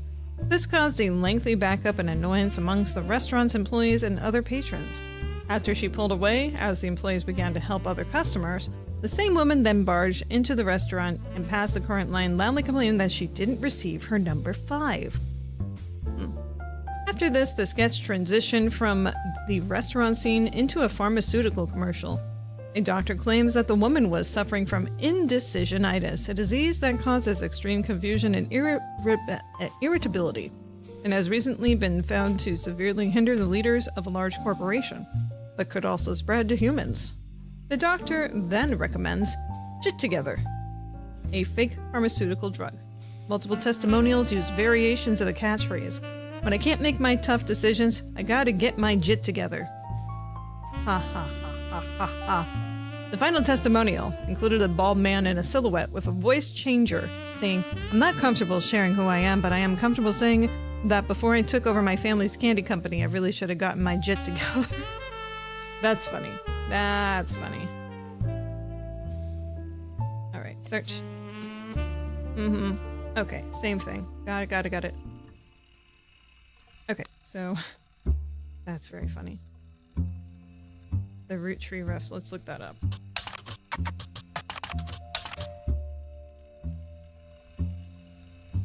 The 3 press releases from the Roottree Candy Company after the release of 6 pieces were referred to as the Roottree Rift due to the clear conflicts between them. The first was fairly standard. It stated that there was no president of the Roottree Company, but that the entire family was made aware of the release of the book and that they would be meeting as soon as possible. Only then could they verify the legitimacy of the claim it raised and decided the next steps. The second release was emailed to business newspapers 3 hours later and announced that after a vote, Ron Roottree would be taking over temporarily as interim president. Also went on to state that Ron was aware of the book, had verified the claims within, and would look into compensating Mrs. Madison and her family immediately. It also stated that the company lawyers would be taking immediate steps with the family to revisit the Clansid trust terms to make sure nothing like this could happen again. It was quickly clear to the business reporters and analysts at the time between the 2 press releases would not have been logistically sufficient to gather a majority of the family, even using conference calls. This was reported on many news channels, and a third, much shorter press release came that day. It claimed that a draft of the announcement was made prematurely, and that Clack, Rafferty, LaRoe, and Ron Roottree would be taking over as the company's first joint presidents. It also stated that any compensation plan would be based on a stringent verification process.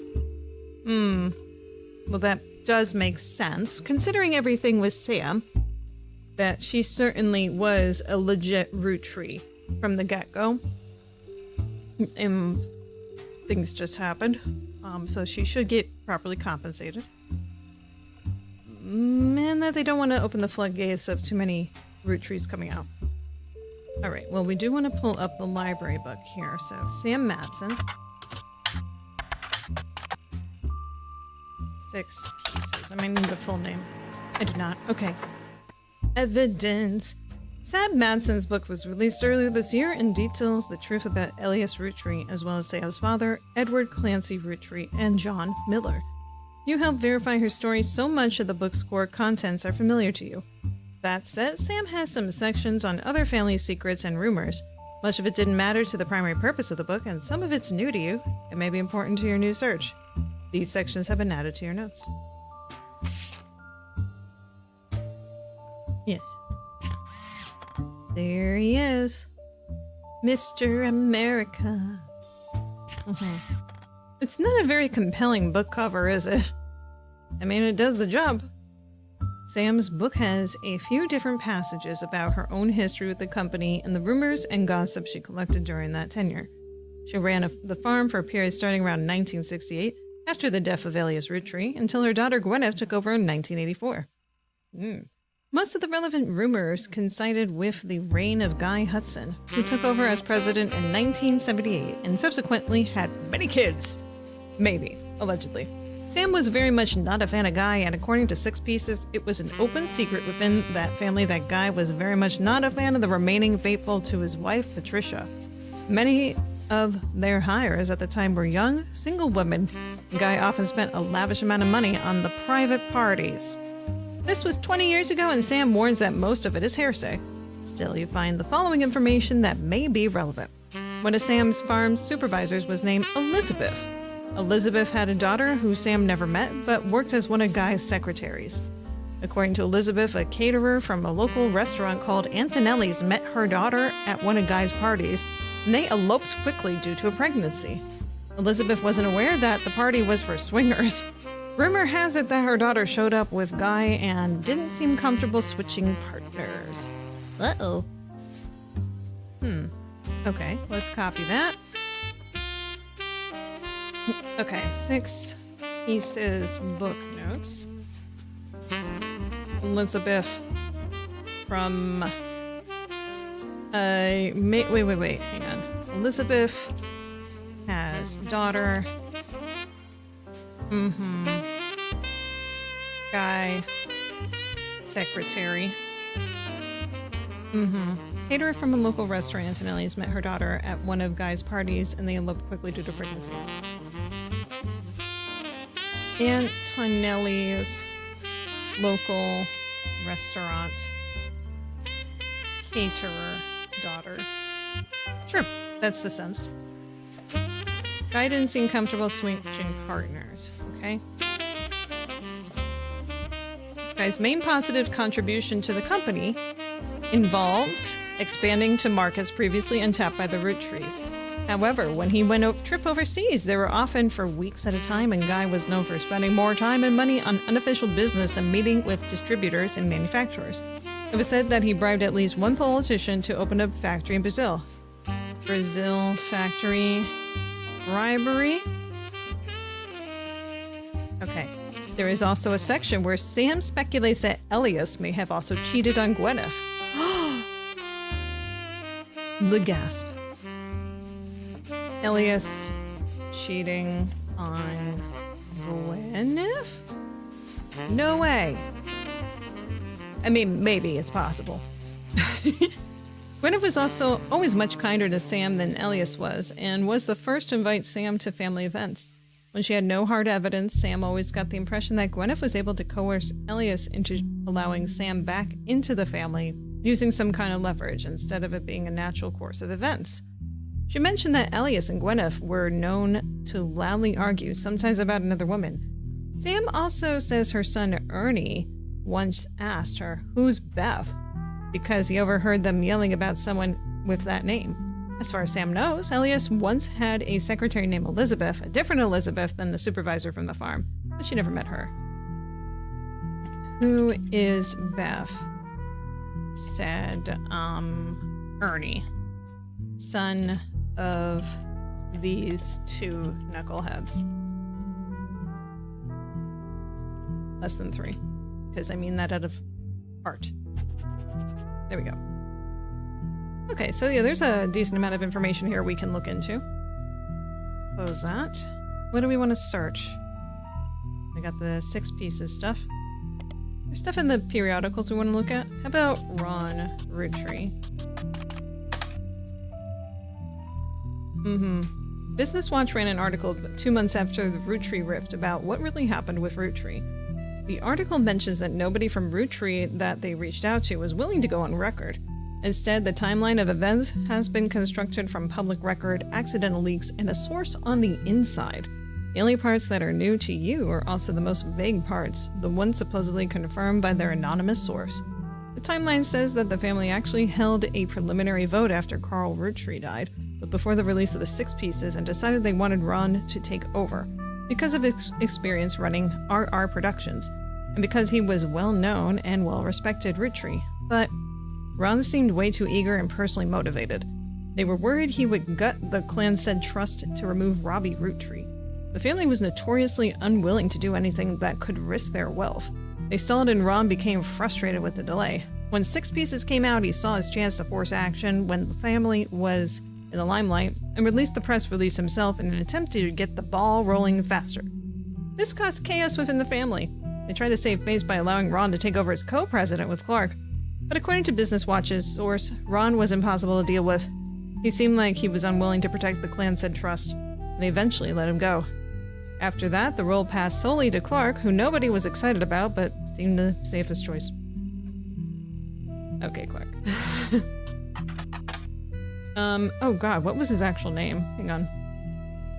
I'll find it in a second. Clark, you had a fun name. Clark Rafferty. Right, okay, Clark Rafferty. Wait, I know I had another photo of you here. Why did this happen? Oh. Maybe there's yet another one to find now. Great, thanks. Thanks for that. Cool. Oh, you get another photo too, don't you, Chris? Okay, good for you. Good for you all. Okay, well, Clark Rafferty, right? Lafferty. Hang on. There we go. There's an older version of this page in the Time Travel Archive. Interesting. Clark Rafferty LaRue, as well as Ruby Spratt and her company Ruby Legal Enterprises, were featured in Business Watch after the company took over as the keepers of the Clanson Trust. There's an article of that process that interviews both Clark and Ruby. Who is Ruby Spratt? Is that... Wait a second. Kim LaRue. Jane LaRue. Is marrying within the family. Oof. Daniel Franks. No, I don't see those names here. Okay. Anyway, it seems that Ruby actually approached the Roottrees sometime late March, after the Roottree Rift, but well before Rootreemania. An accomplished but relatively low-profile lawyer, she offered to work for very little money, so long as she could be a public face to build her reputation.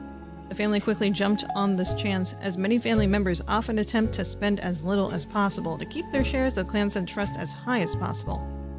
After looking over the Clanson Trust more carefully than anyone had in years, Ruby came up to the conclusion that Clancy Edwards' Rootrees implementation was not legally sound, and that there would be constant legal challenges without some modifications. The family decided to put her in charge of the trust both legally and as a public face to prevent further issues. Ruby Legal Enterprises has been described as a mix between a law firm and a PR firm. Her first move as sort of a trial run before she was even hired permanently was to help them draft a public statement accepting Sam into the family and declaring that they begin to address the Clanson Trust. This went quite well, and they officially hired her in early April. Ruby Legal is now in charge of many financial aspects of the company, including verifying any claims to the trust and organizing the various charitable causes such as scholarships that have been set up in the name of the deceased. Very nice. Thank you, Ruby. Alright, let me just make some highlights on this. It looks like that there must have been an older article that I never read.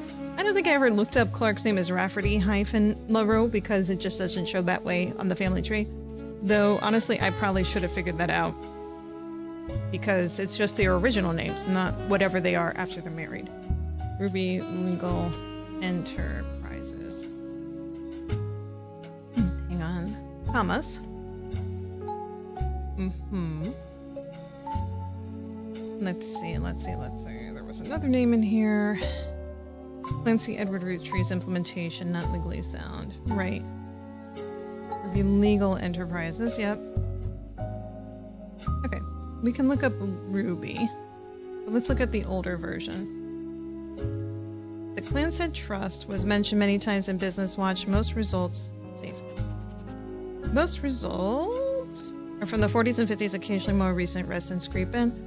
Context is clear. It allows the entire Roottree family to earn money based on the profits of the candy company.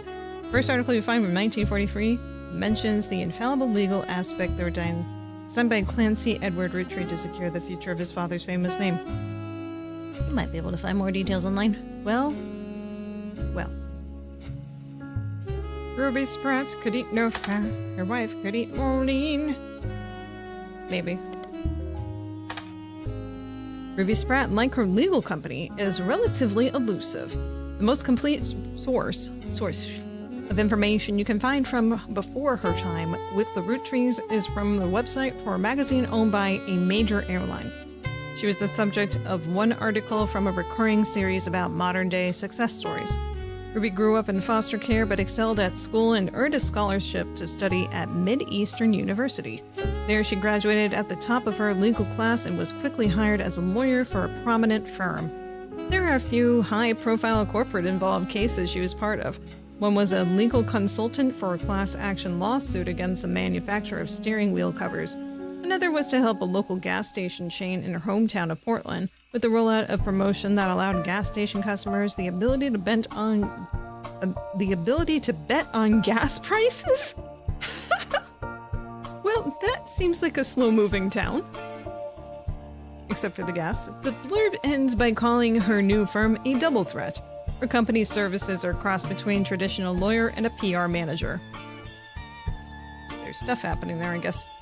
Okay, what else can we search? Let's see. Elizabeth. We don't have a last name.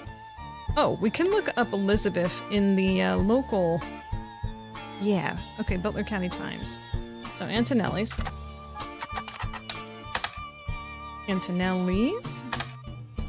Aha! Antonelli's is an Italian restaurant and has been in the Butler County Times twice. The most recent time was when it closed in 1992. Oh, that's sad. The owner of Rochelle Zimmer sold the land the building was on, and at the time of the article, she was unsure if the restaurant would move to a new location or if she would retire. Alright, so... Get you. Highlight. Oh! Oh, that makes it easier. Okay, and it references it? I would have been doing this whole time if I'd realized. Oh, man. Well, I'm saving time in the future now. Okay. Alright, many years before that, there's a puff piece from Valentine's Day in 1978 that asked recently married residents of Butler County how they met. Christine Garland responded. She and her husband, Steve, who was a chef at Antonelli's, met years ago when she delivered produce from her mother's farm. Steve used to work extra hours just to be there during her deliveries. Well, that's sweet. Although they grew apart when the restaurant switched suppliers, they reconnected by chance and eloped at the end of the year. Now she had a bun in the oven and they were both working as much as they can. She's a secretary but went back to delivering produce on the weekends. Trying to save up money to move to Boston and open up their own restaurant. Okay, Christine. We gotta search you. She and her husband, Steve. That was very sweet, but... Alright, let's look up Christine Garland and see if we can find anything about her outside of that. Nothing relevant. We gotta find something on her. Just this. Okay. Modern music. News time. Silver Screen Magazine. Maybe her husband is in something. He's a chef. Right, so Steve Garland. Team Blast. Obviously Steve is all over Team Blast. He's Steven.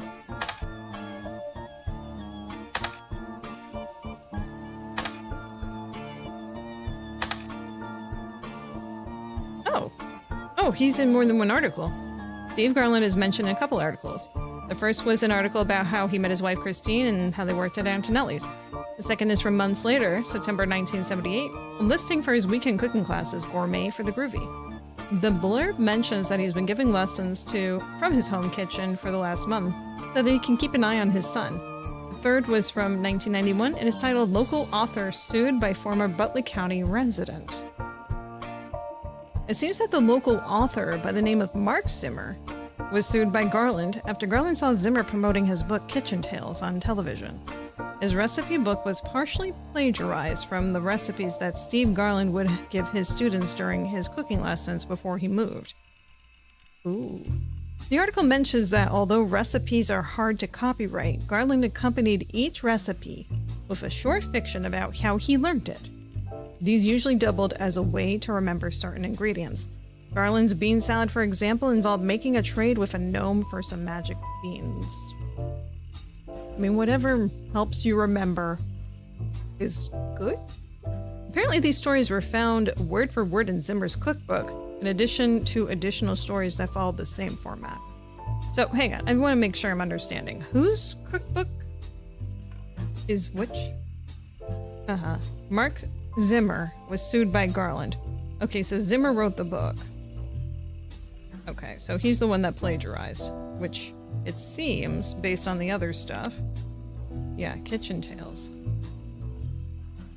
Okay. Zimmer promoting his book, Kitchen Tales. Okay. Local author sued by former Whately County resident. Cooking class. Gourmet for the groovy. Giving lessons in his home kitchen for the last months to keep an eye on his son. For Steve Garland. I guess we'll highlight this. I don't know if that's really important. Okay. Well. Steve Garland. Nothing here. Let's just do a spider search for Steve. Nothing. Okay, well, public library then. We need Zimmer. Mark Zimmer. Kitchen Tales. Out of print. No copies available. Re-release as Garnish the Truth. Garnishing the Truth. Our description of the book according to the library system is a recipe book that contains stories. Oh. Weird. Garnishing the Truth. What was the last search? Hang on. Kitchen Tales. Okay. Garnishing the Truth. 1982, though. Weird. Garnishing the Truth is a cookbook credited to Garland and Zimmer. That's why, because they're both in the book. It was released in 1994. It was actually quite successful after the duo appeared to promote it on a daytime talk show. There have been multiple printings since. According to the book review, the recipes are accompanied by stories that help the reader remember the ingredients. The reviewers say that it seems perfect for learning to cook with the entire family. Hot diggity damn. Garland and Zimmer. Okay, so if we just search that instead. Oh, Steve Garland. And what's his face? Mark Zimmer.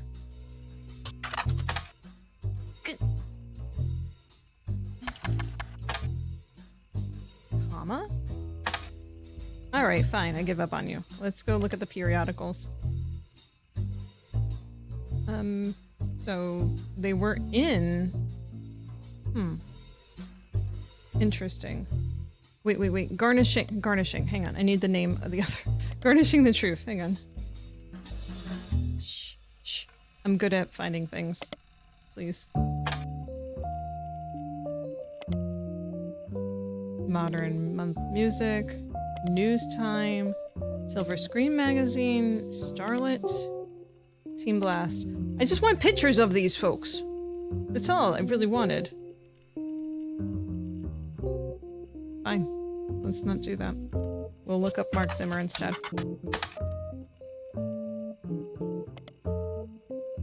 Rochelle and her husband, Mark Zimmer, have few mentions in the Butler County Times, both for local business owners. Rochelle owned Antonelli's, an Italian restaurant, and Mark owned a local bookstore called Bookmarks, both closed in 1992.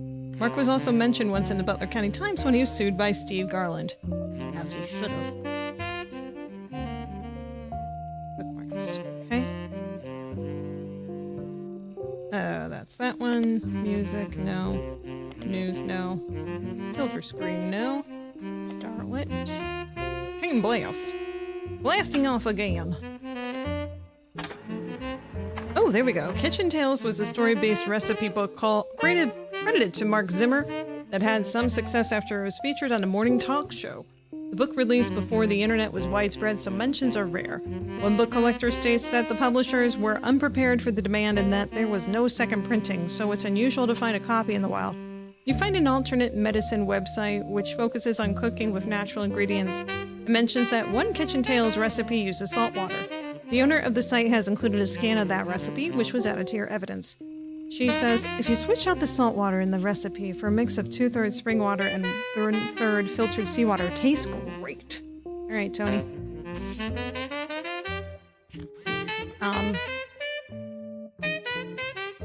Bread. There's gotta be a clue in here. There's two clues in here.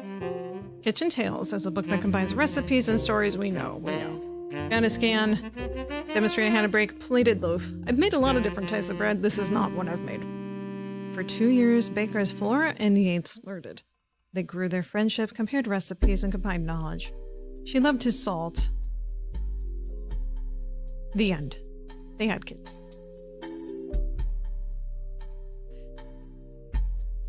And Pepperbeard. He adored her rosemary cheeks. The end. They thought sweetly about one another, but he one day whisked away, conscripted to bake the army's bread. By the oil of the lamp floors, tears began to salt her bread.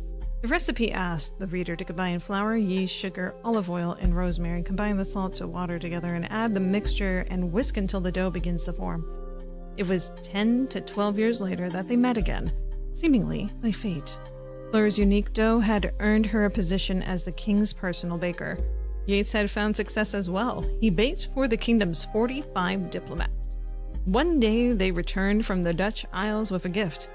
450 unbaked loaves, and were sent to the palace bakery to teach a method that required no kneading.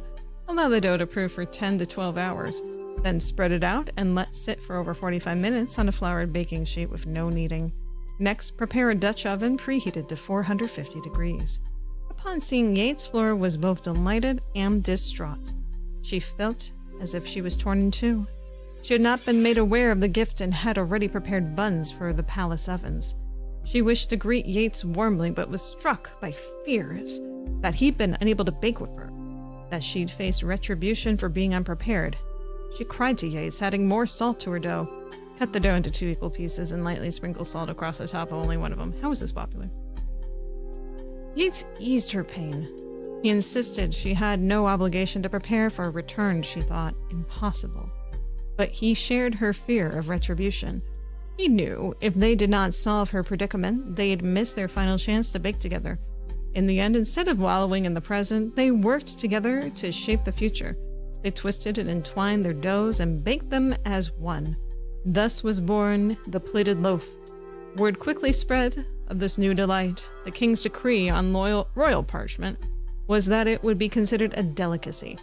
Roll and twist the piece to entwine them, and then take the twist and wrap around inside the Dutch oven, top parchment and outside inward to make a spiral. Bankrolled by the king, Flora and Yates spent their days baking together. They traveled for 45 years, then settled down for 15 more. Their souls were golden with no regrets. Lastly, bake for 45 minutes, remove lid, and you got bread. We got bread. What did I learn from here? I get it's supposed to be a metaphor for the relationship that the chef and his wife had. And that's pretty much it. Yates and Flora. Yates and flour. I don't... Listen, I feel that there's something in here for me to learn. But I'm not learning it right now. It's not in me. Okay. Let's see. What else can we look into? Excuse me. Rochelle, we haven't looked into. I don't think she's going to come up in Spider Show. No. Okay. Let's check the periodicals here. Probably just the Butler County Times. That's it. Okay. Got bookmarks. Was this mentioned more than once? It was. Bookmarks appeared in the Butler County Times many times. All of them were in the form of advertisements and listings of events that took place in stores such as book signings. None of it seemed relevant to your current search. Though Lauren Roottree did do a book signing in 1970. Oh, well that's cool. Anyway, I feel done with that. Okay. I'm sure that there's some sort of thing to unravel there, but I don't.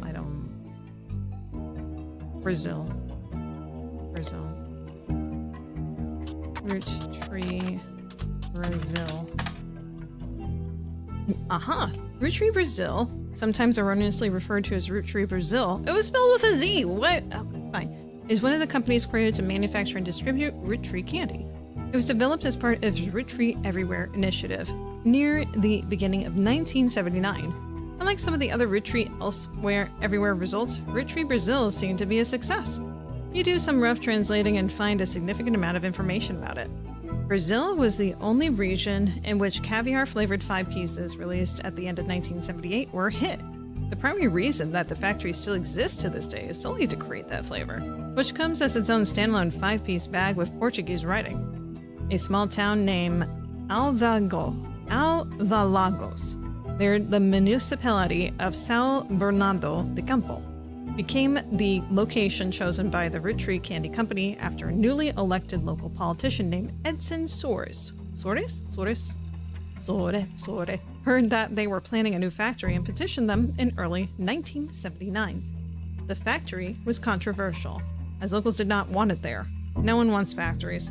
The Roottree visited Brazil around Christmas and managed to break ground on the project. Since then, however, has been operating relatively smoothly, except for 2 incidents.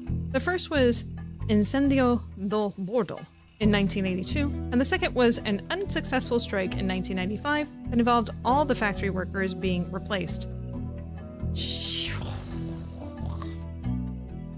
Awful. Just awful. Horrible. Okay. Last bullet point. The factory was originally built and run, according to the paperwork at the time, by a small company called Nova Corporação de Doces, Brazil. Yeah, sure, close, right? Maybe. Which literally translates to New Brazil Candy Corporation. This company no longer exists, not much information has ever existed about it, and the Rootrees now run the Roottrie Brazil entirely. Okay, well, we're going to copy that. Actually, hang on, let's just copy that whole thing. There we go, we can get rid of... Yeah, that's fine. Rootrees everywhere.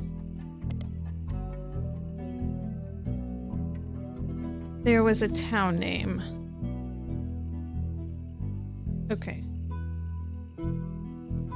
Yes, that one and Edson Soares. Local politician Edson Soares. Okay. Alright, let's go look up some of this stuff. Valgos. Okay. That's Brazil. Or Brazil? No? Okay.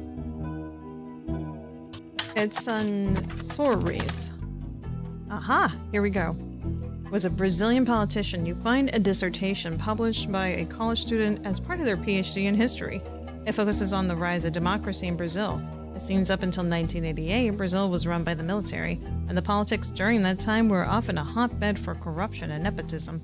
The paper tells of a few politicians at this time, including Edson. Edson is a former mayor of Avalgos, Brazil. Before politics, he was a manager at an automotive manufacturing plant for a major American car company. He was put in charge of the Avalgos by the military government in 1973. As mayor, he used his manufacturing background and knowledge of American business to establish new factories, distribution plants, and other business ventures in the area. This had 2 side effects. First, he became quite rich. Good for him, I guess. And second, many locals were forcibly relocated. This did not make him popular. In what the paper speculates was a move to counteract this unpopularity, his wife Sonia was discreetly put in charge of a television station called Telerede.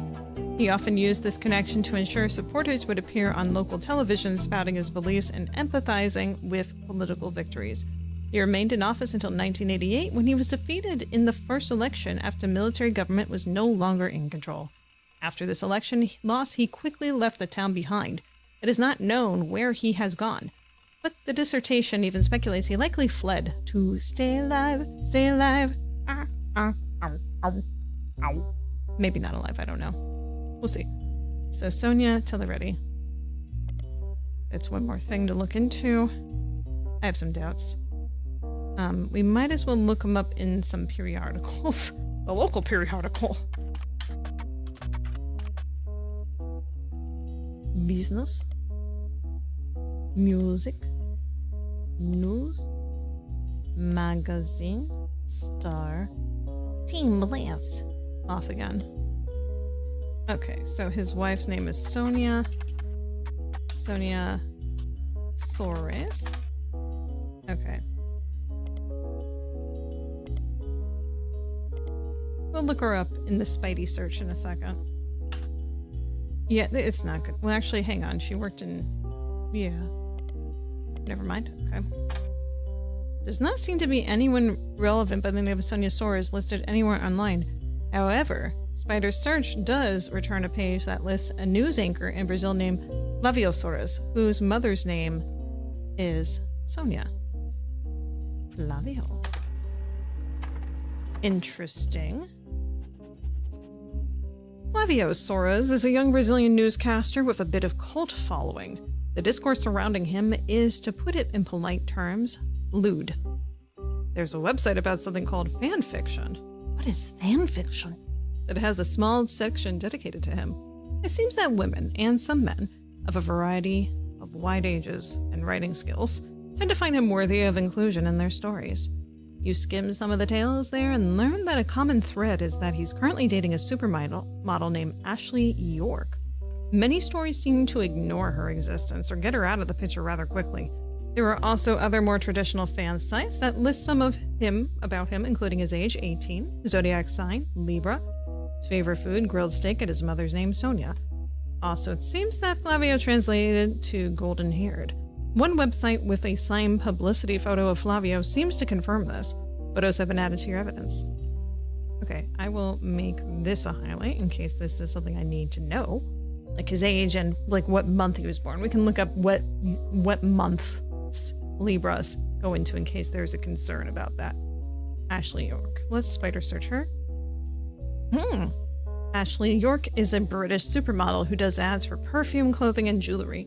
She has been the subject of some controversy in the past few months, having been protested by PETA for wearing fur on the cover of some magazines. She's dating a young Brazilian news anchor named Flavio Soares, which has brought them both somewhat into the limelight. We'll look up some periodical stuff. I doubt we're going to find much since she's a model. Oh, here we go, Team Blast. Ashley York, a British model, appeared on the cover of Team Blast wearing a fur shawl 3 months ago. This appearance doesn't lead to any useful information, but another more recent appearance in text only mentions she's dating Flavio Soares. In it, a Team Blast reporter asked how they met. I was in Rio for Carnival, and he was on one of the parade floats. I had no idea who he was, but I liked what I saw, and I told my people to invite him to the party I was going to. I felt pretty stupid once I realized we were going to his party. Well, his mother's party.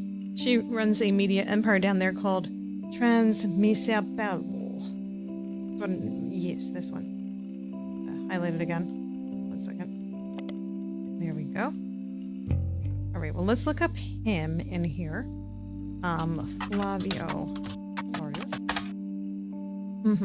Nope, already said here. Starlet. Silver Screen Magazine, maybe News Times. No. Yeah, of course not the local stuff. Why would it be the local? Alright, let's copy this.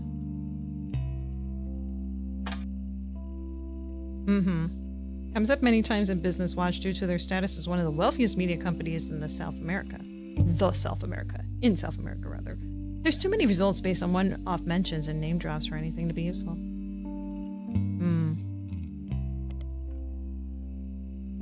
She's too popular. Silver Screen Magazine. Gonna be doing things for everyone else but us. Okay, what was the girlfriend's name again? Do I not have that here? What in the... That's silly. Ashley York. Okay, copy. Oh, it says it right there in the article. Never mind, we don't have to worry about that in the future.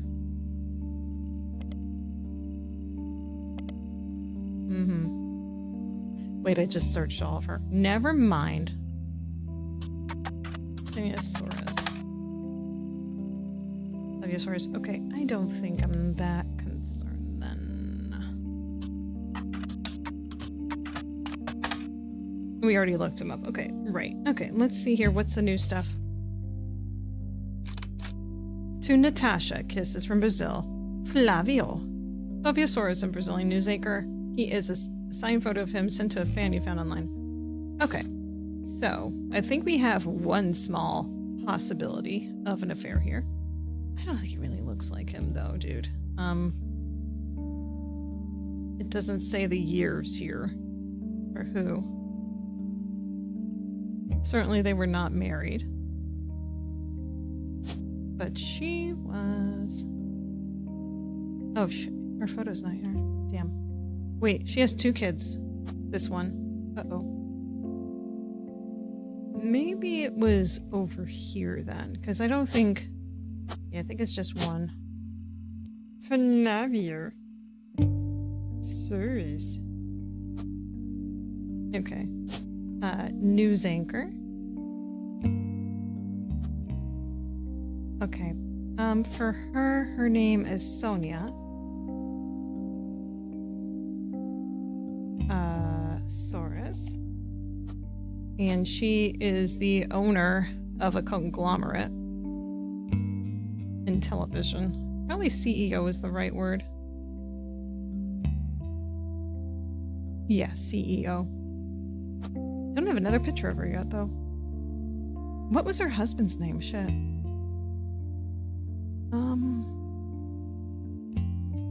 Edson.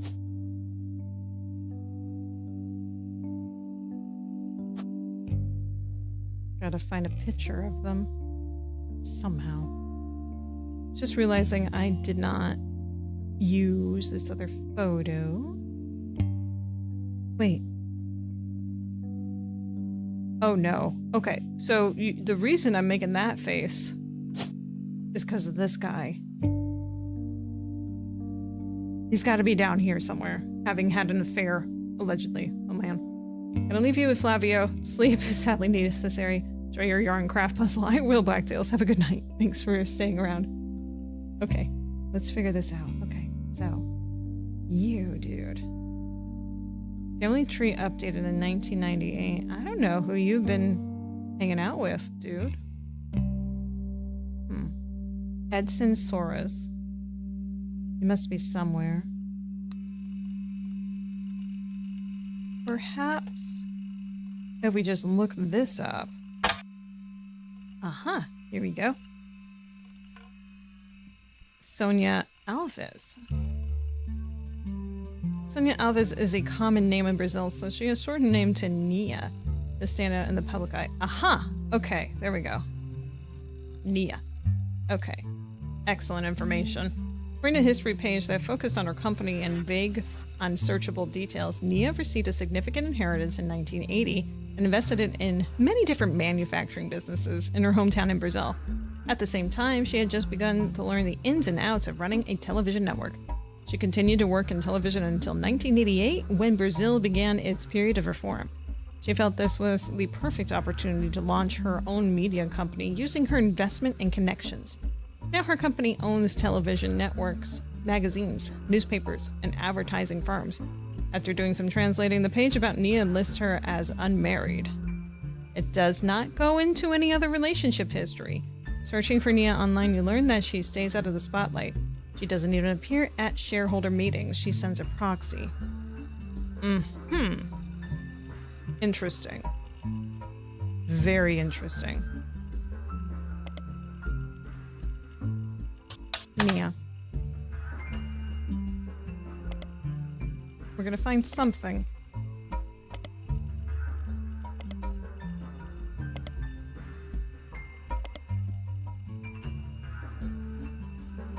Okay, maybe Nia and then this.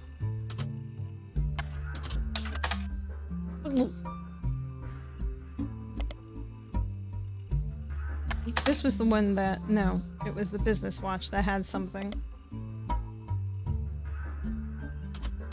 Sonia. Okay. Sonia Alves. Okay.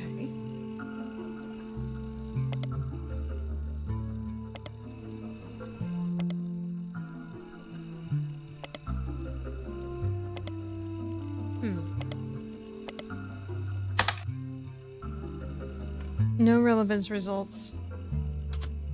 Nia? Nia. Just Nia. Look up Nia.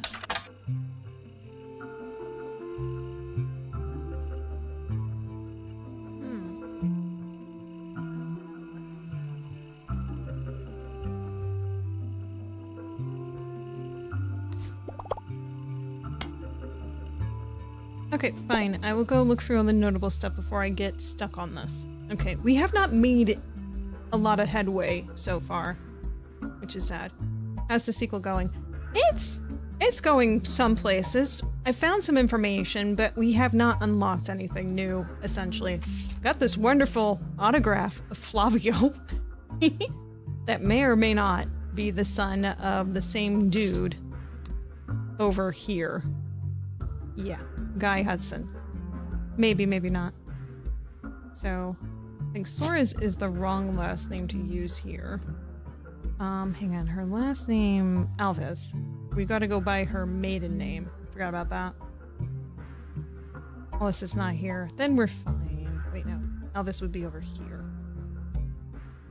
There it is. Okay. Sonia. Also known as Mia.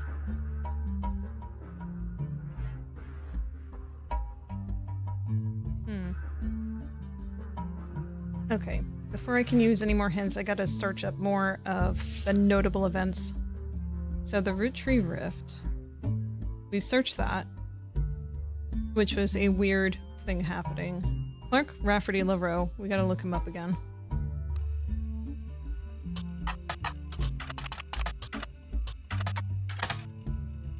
New president of the Roottree Corporation does not include Root, which appears to have its own new leadership. In early March of 1999, about 5 months ago, it was announced that both Clark Rafferty LaRue and Ron Roottree would be taking over for what was essentially described as transitional period in the aftermath of Six Pieces.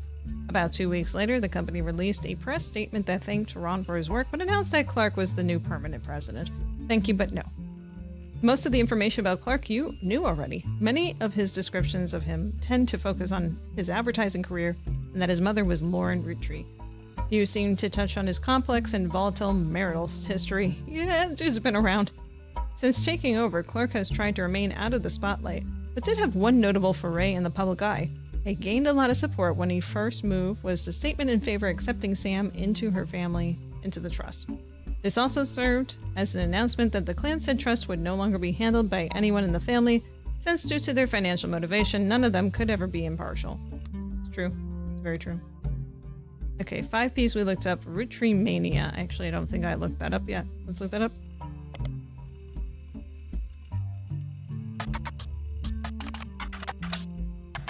I can spell it right. Roottreemania immediately followed the announcement that rapper was going by 5 Ps was actually a Roottree. Collectively, popular culture seems to focus on the Roottree family and 5 Ps for a few weeks before everything felt oversaturated and society moved on.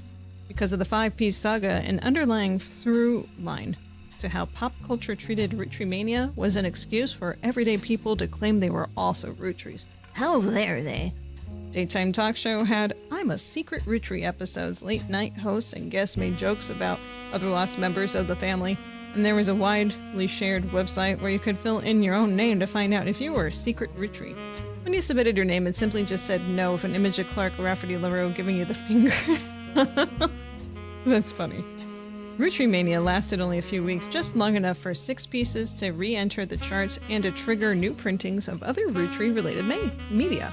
This included Lauren's diaries, VHS releases of Gwen's old movies, as well as countless other unauthorized biographies, which mostly seemed to attempt to capitalize on the Roottree sisters, Carl and Brenda. That's kind of gross. These re-releases were too late to successfully capitalize on or extend the craze. As a result, most of them were failures, and countless novelty shirts had the variations of I'm a secret Roottree became immediately unfashionable, though some people still wear them ironically. Alright, I'm gonna look this up in the periodical stuff.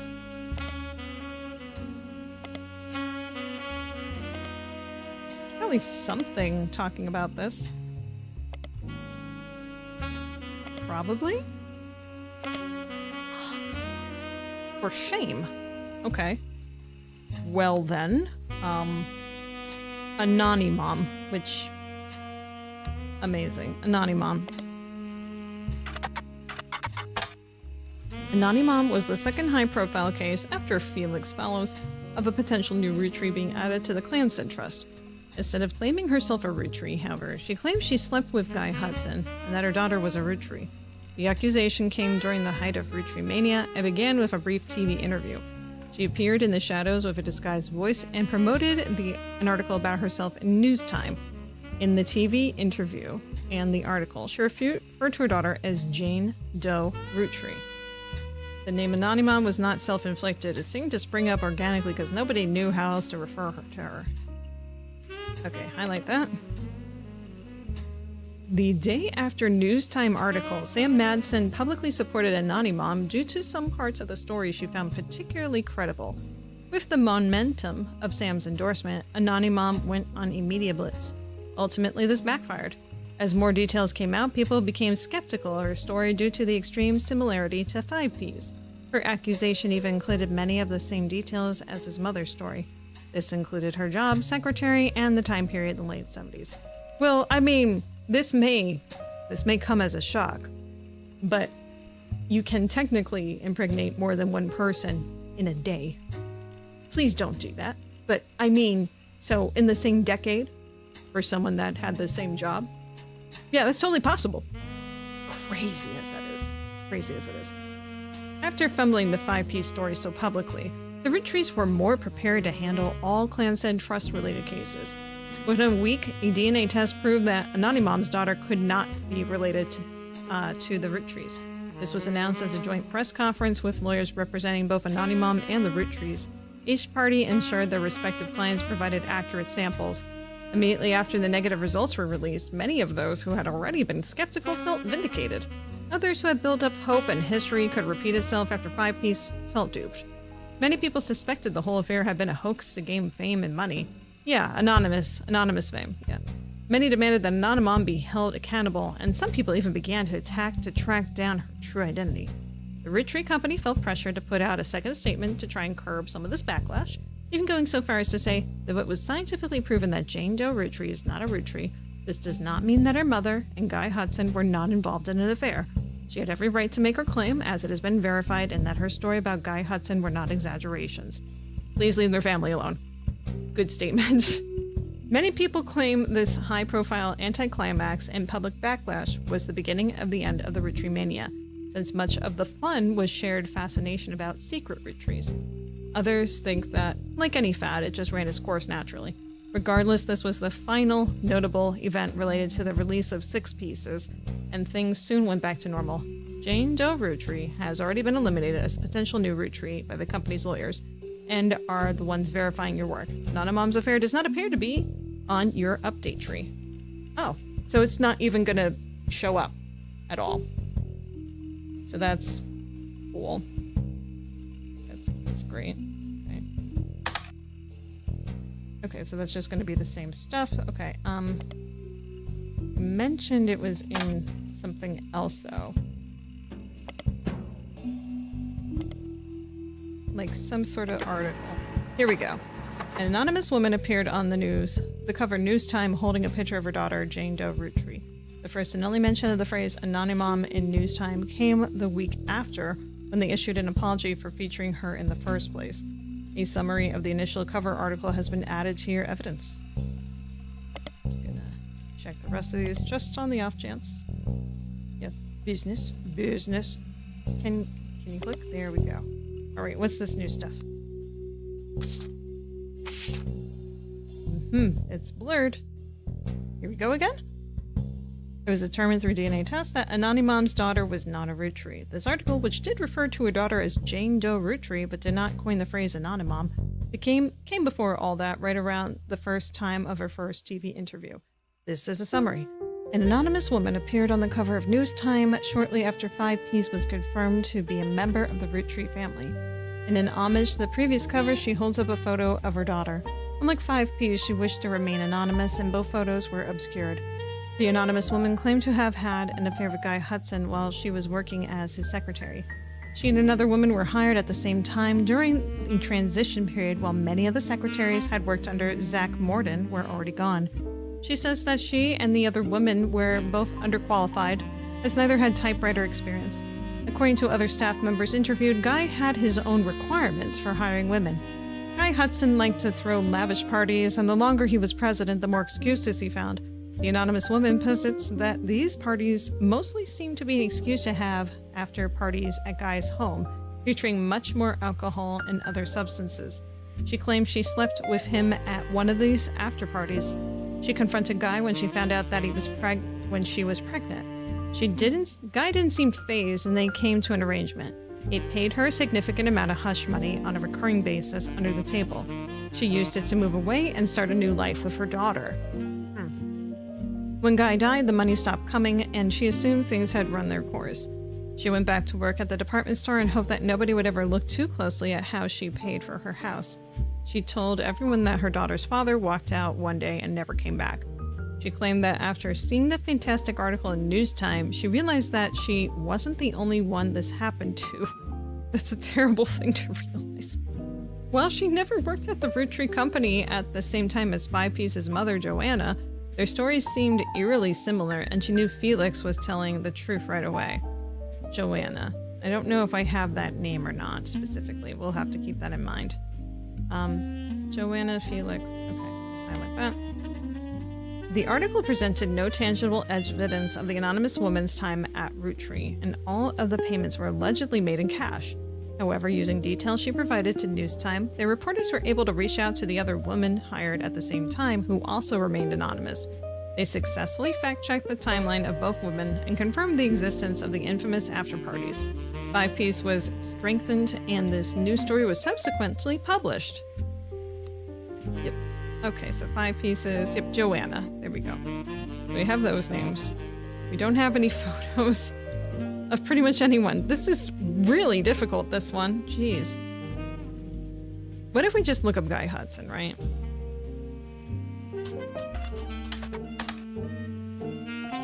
This page hasn't been updated for at least 8 months and may now be irrelevant. Okay.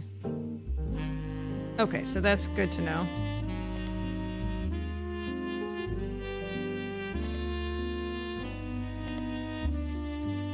Felix Fellows famously appeared on the cover of News Time, kicking off Roottreemania. Then a week later, Miracle Roottree appeared on the cover of the magazine. Oh, right, I gotta look him up, because we have a photo of him. That means he probably has a potentially illegitimate kid somewhere. Potentially.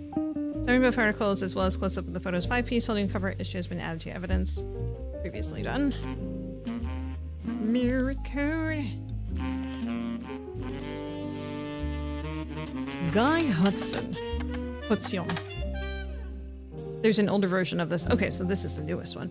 Guy Hudson, who was the only president of the Roottree for a few years in the late 70s and early 80s, had mostly faded into obscurity, except for the fancy flavor debacle. During Roottreemania, he suddenly rose to prominence again after 5Ps appeared on the cover of a magazine holding a photo of Guy and his mother. A few people that existed adjacent to the company in the 70s have come forward with stories about debauchery and swinger parties. Guy liked to throw large holiday parties whenever he had an excuse, and they often got very out of hand. This fact had led some people to speculate that the night he died in a car crash, he was drunk or impaired in some way.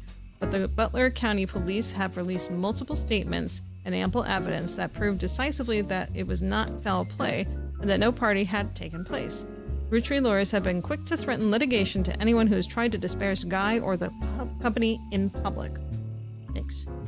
Okay, so Miracle Roottree. It seems Miracle Sr. is going on a new tour of the United States in late 1999. The previous flyer for the 3 generations of Miracles has been replaced. Be a part of history. The oldest living Roottree reprises and retells his incredible, true story. Miracle Roottree grew up as one of the famous 5 pieces, living a life of wealth and luxury.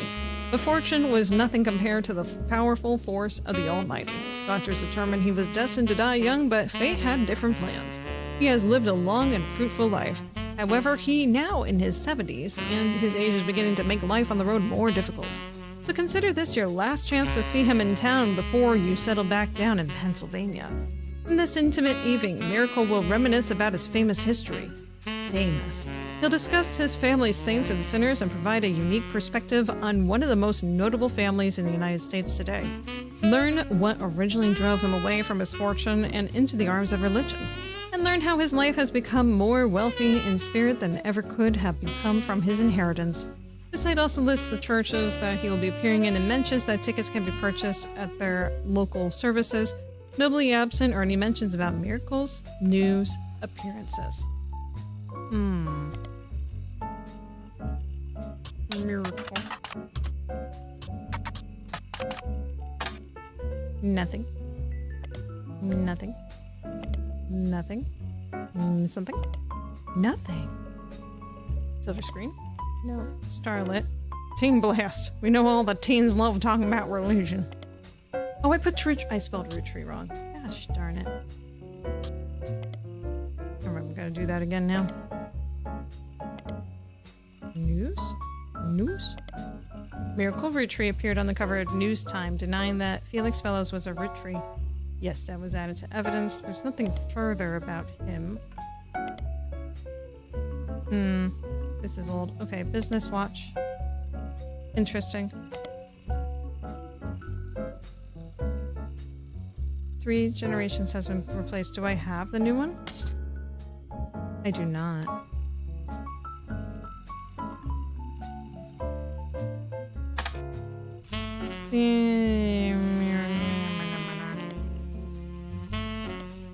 Oh, did I not put a T there? No, there's a T.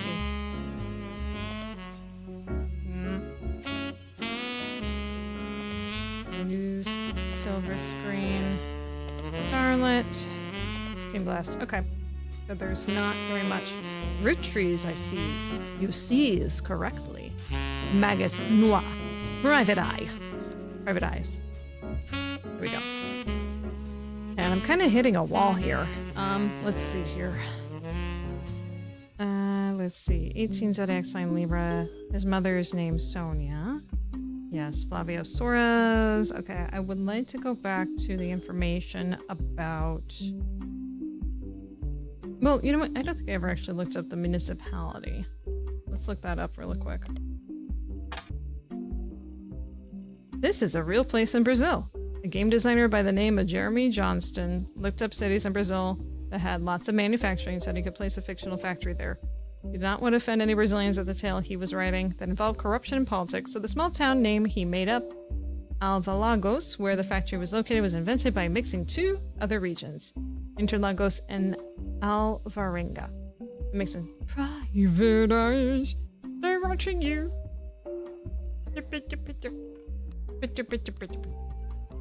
That's how the song goes. Now it goes. Rootrees everywhere. I don't know if I looked this up, actually. Inspection. Oh! No! I didn't look this up. Okay, so this was about the dude who apparently banged a lot of his secretaries. And him trying to get candy in other countries. As you would if you want to bang across the world. Roottree Everywhere was an expansion in the late 1970s. It coincided with some other large changes at the company and had mixed success. As far as you can tell, the different companies related to it were all formed in very different and sometimes haphazard ways. There's minimal organized information about the history of the expansion itself online, but you can glean the following. Roottree candy has been distributed globally to certain markets approved by Elias as early as the 1940s. This included places like Canada, Mexico, and select countries in Europe, mostly the UK. Roottree Everywhere involved Roottree's expansion to other major markets that were assessed to be ready for Roottree. This started with 4 and had no share in Australia, Brazil, China, and France. Each of the countries had a entirely new company form, most by making deals with local distributors and manufacturers. Roottree Aus, Roottree Brazil, China Roottree, and Roottree France. Highlight that. We also want to take a look at, let's see, this included, Okay, so we had these ones here. Mostly the UK. Okay. Oh, I never saved that. Oops. No wonder I was confused about that. Excuse me. Alright, well, let's take a look and see what we can find here. Os. Roottree Os is one of the companies created to manufacture and distribute Roottree candy.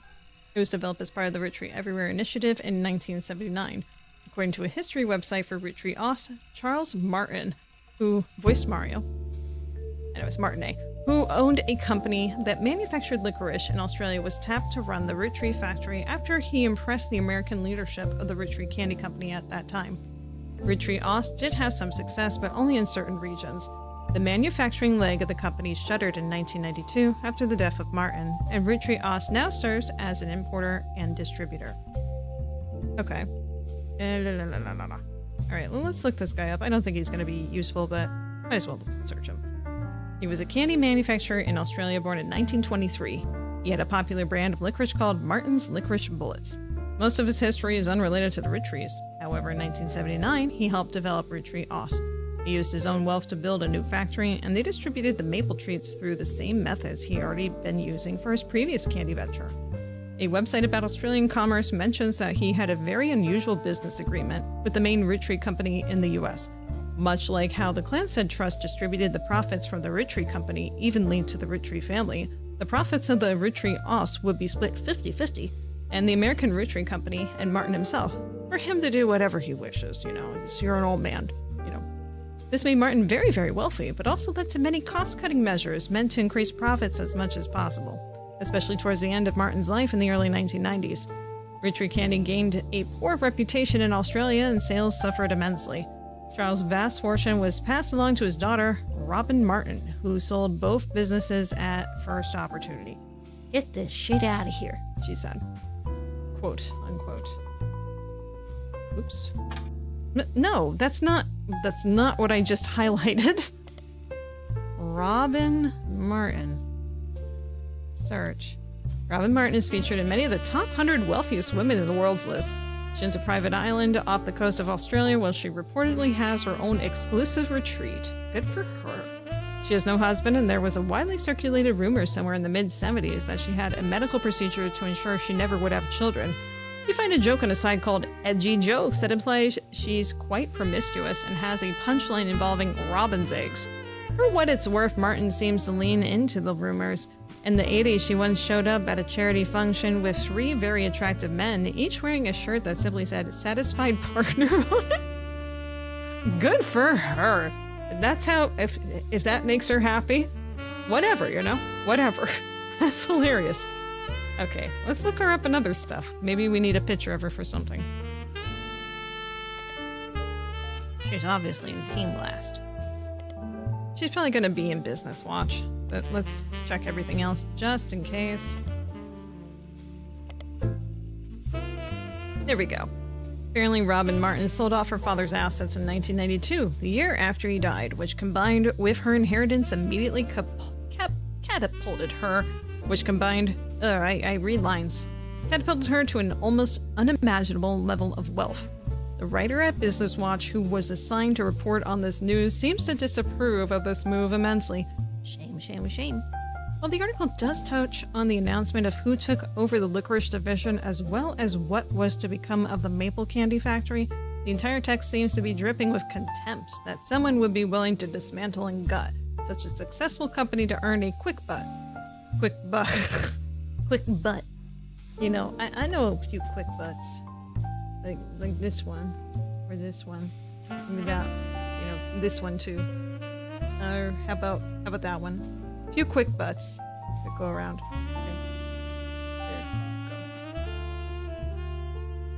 Okay. There you go. Quick. Anyway, dismantle and gut for a quick buck. The article ends with a dig at Robin's personal life and lack of traditional values. But who am I to judge? Maybe she sold it to ensure a better future for her own children. Oh wait, what an asshole. Fuck the person who wrote this. Jeez. You don't have to be successful with children. You can just sell your children. And that itself is a success. Truly. There you go. Okay. There you go. So maybe Robin possibly had an affair with him, but there's no child, so there's gonna be nothing here. So that's cool. At least as far as we're aware, there's no child. Okay. There was okay, so that's Roottree Australia. Jeez. Robin Martin, Roottree daughter of Charles Martin, who sold off the company. There we go. All right, we did Roottree Brazil. Let's check out China. Roottree China. Writer search. Get that dot off. There we go. China Roottree is one of the companies created to manufacture and distribute Roottree candy. It was developed as part of the Roottree Everywhere initiative in the summer of 1979. During the late 70s, China began to go through a period of economic reform. This led to new opportunities for American companies, and the Roottree Candy Company decided to pounce. Leng Hongbo, who was said to personally win over the Roottree family, was the owner of multiple textile factories, but did not wish to import the ingredients and build special factory to manufacture the candy in China. So instead, they made a deal to import bulk, unpackaged Roottree candy and label it for not for only China, but additional markets. Hongbo, who was already in his mid-50s when the deal happened, only had daughters, and his brother, Leng Hongyu, took a control upon his death in 1986. After Hongyu died in 1992, it passed to the oldest child from the next generation, Lang Xingyu. That's a lot of names here. Okay, so Lang Hongbu. Let's see.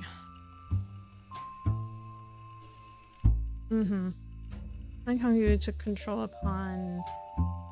Okay, Hongyu died. Okay, so let's highlight that also.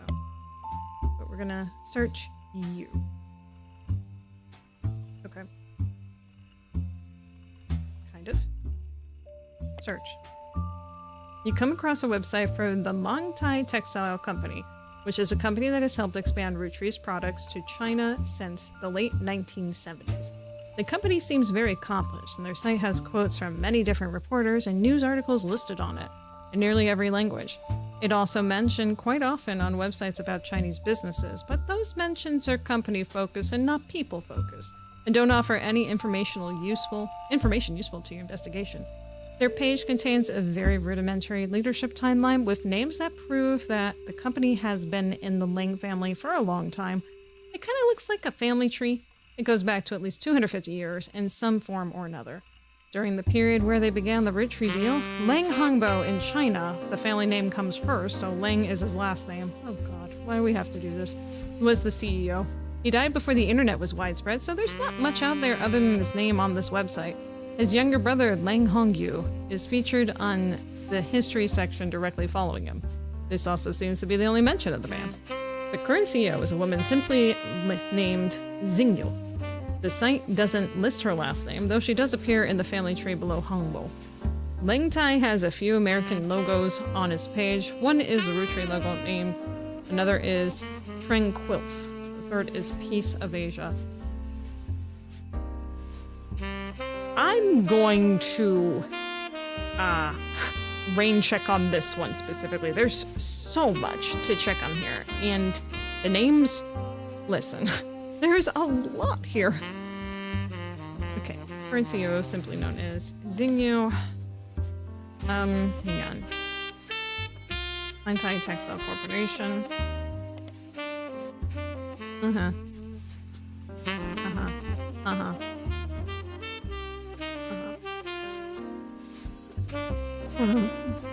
Okay, and then that was the next one. Logos, Longtai, I think we took Tranquils. Logo stuff. Really don't give you any good starting pass with this one. They really don't.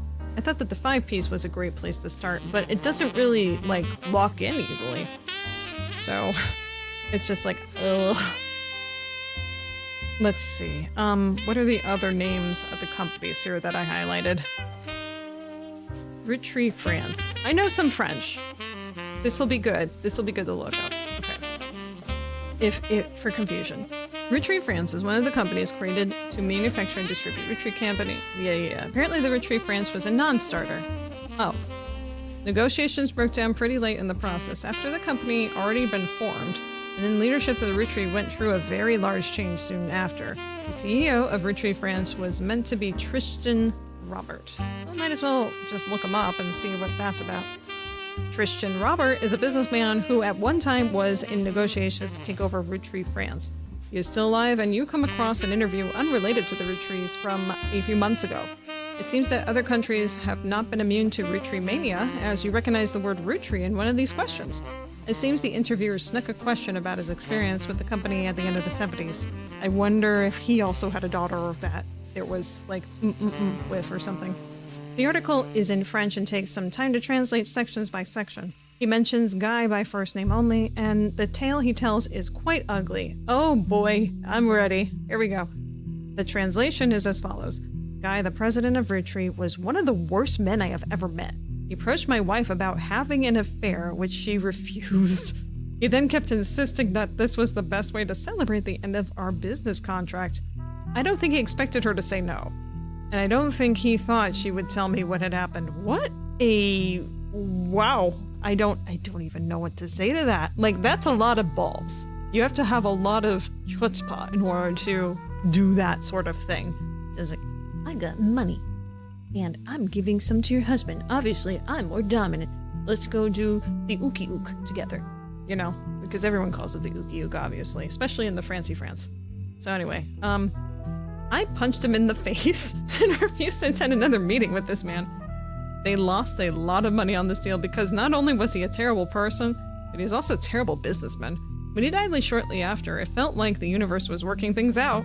I wasn't surprised to learn he had a secret child. He seemed to treat women like collectible pocket monsters. Pokemon. Ookie, ookie. It seems mentioning Pokemon sidetracks the questions a bit, and the interviewer never returns to the subject of the fruit trees. I don't blame him. That's understandable. Oh my goodness. Well, that was a worthwhile look into. Okay, so Canada. So Roottree Canada. No, okay. Mexico. UK? Okay, so there wasn't anything for that. Interesting, interesting. Alright. Let's see. There was one other lead I remember, which was the original husband and wife and a possible thing with them. Here we go. Okay, Elizabeth has a daughter, Guy's secretary.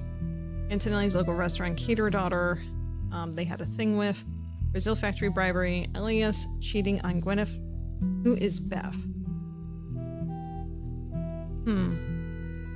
So who said that? It was Ernie. Ernie. Hang on. Ernie. It's gonna require some more digging. Elias and Gwyneth. So there was cheating here? I guess. Okay, so Elias, Clancy, Gwendolyn, Ernie. Wait, which Ernie? It's like a grandchild? Maybe? I remember an Ernie, I just don't remember where Ernie is. Clancy, Lauren, Samantha. Can I just change her photo? Not anymore? Fine, whatever.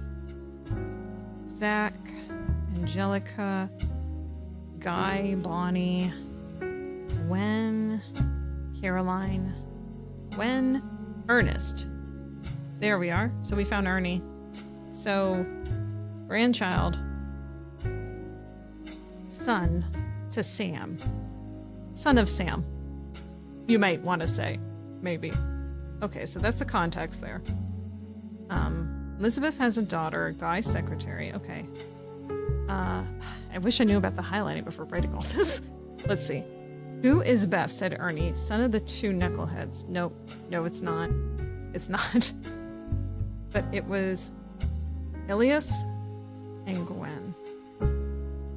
Which would have to be these two. Okay, let's go ahead and do some search. Elias, Roottree.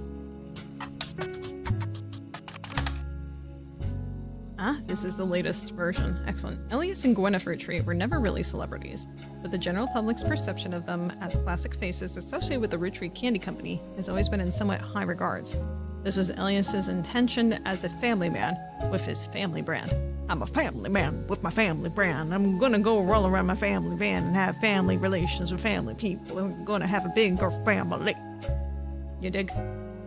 Since the Six Pieces, the Candy Company has placed much less of an emphasis on Elias as a historical, brand-connected figure, but there has also been those who have argued that it was his right to decide how to split his inheritance and that he did nothing wrong. I mean, that part I think is true. I mean, like, if you have what you want done with your possessions after your passing, should mostly be respected, but at the same time, are you gonna really know what happens with that? Probably not. Probably not. There are some realities where you would, but I mean, those are scary realities. Anyway, this has led to some heated television exchanges and countless op-eds. The first Anderson maple farm only used to be a popular tourist attraction during the summer months when it had special tours. However, it has since seen an explosion of off-season business as some religious and political groups decided to visit to show support for Elias and Gwyneth's traditional values and financial rights. This rise in support was in turn followed by pickets from gay rights activists, where some particularly inflammatory organizations made their pilgrimage. All this over on a maple farm. Oh my goodness. Amongst all this conflict, the farm has since shut down seemingly indefinitely. The website says check back later, but no date listed. The quotes from Bess Williams' book appear to have taken down. Ooh, yeah, what were the prior quotes here? Like his great-grandson Carl, Elias was voted Watchman of the Year. Was that the quotes? No, that doesn't seem like the quotes that were on there. Oh, blood is thicker than syrup. Any child linked by blood shall link blood by my legacy. Uh-huh. I can see why that might not be something you want anywhere. Okay, so hang on. Who is Beth?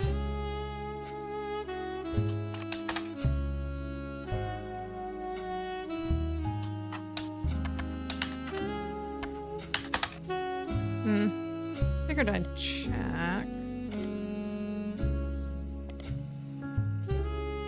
We'll check Beth also.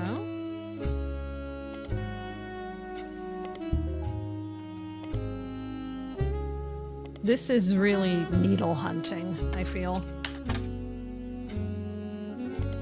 I don't feel very confident that this is going to get a result, but better to check than not check. Okay. Okay, so then Elias.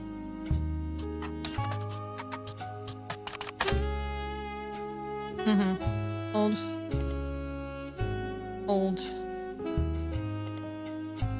music to my ears. And the wife's name, Gwyneth, right?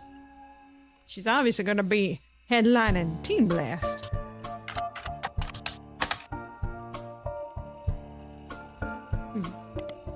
Starlet, silver screen, news time. Music, Butler County. No. Nothing for the business watch. Okay. Alright, I'm feeling stuck. Let's touch the duck. 5-piece is a musician. It's possible some of his music could be helpful to you. Did I not look up his music before? I might have been in a hurry, actually. So 5-piece. Yes, I definitely looked up this. Let's check modern monthly music.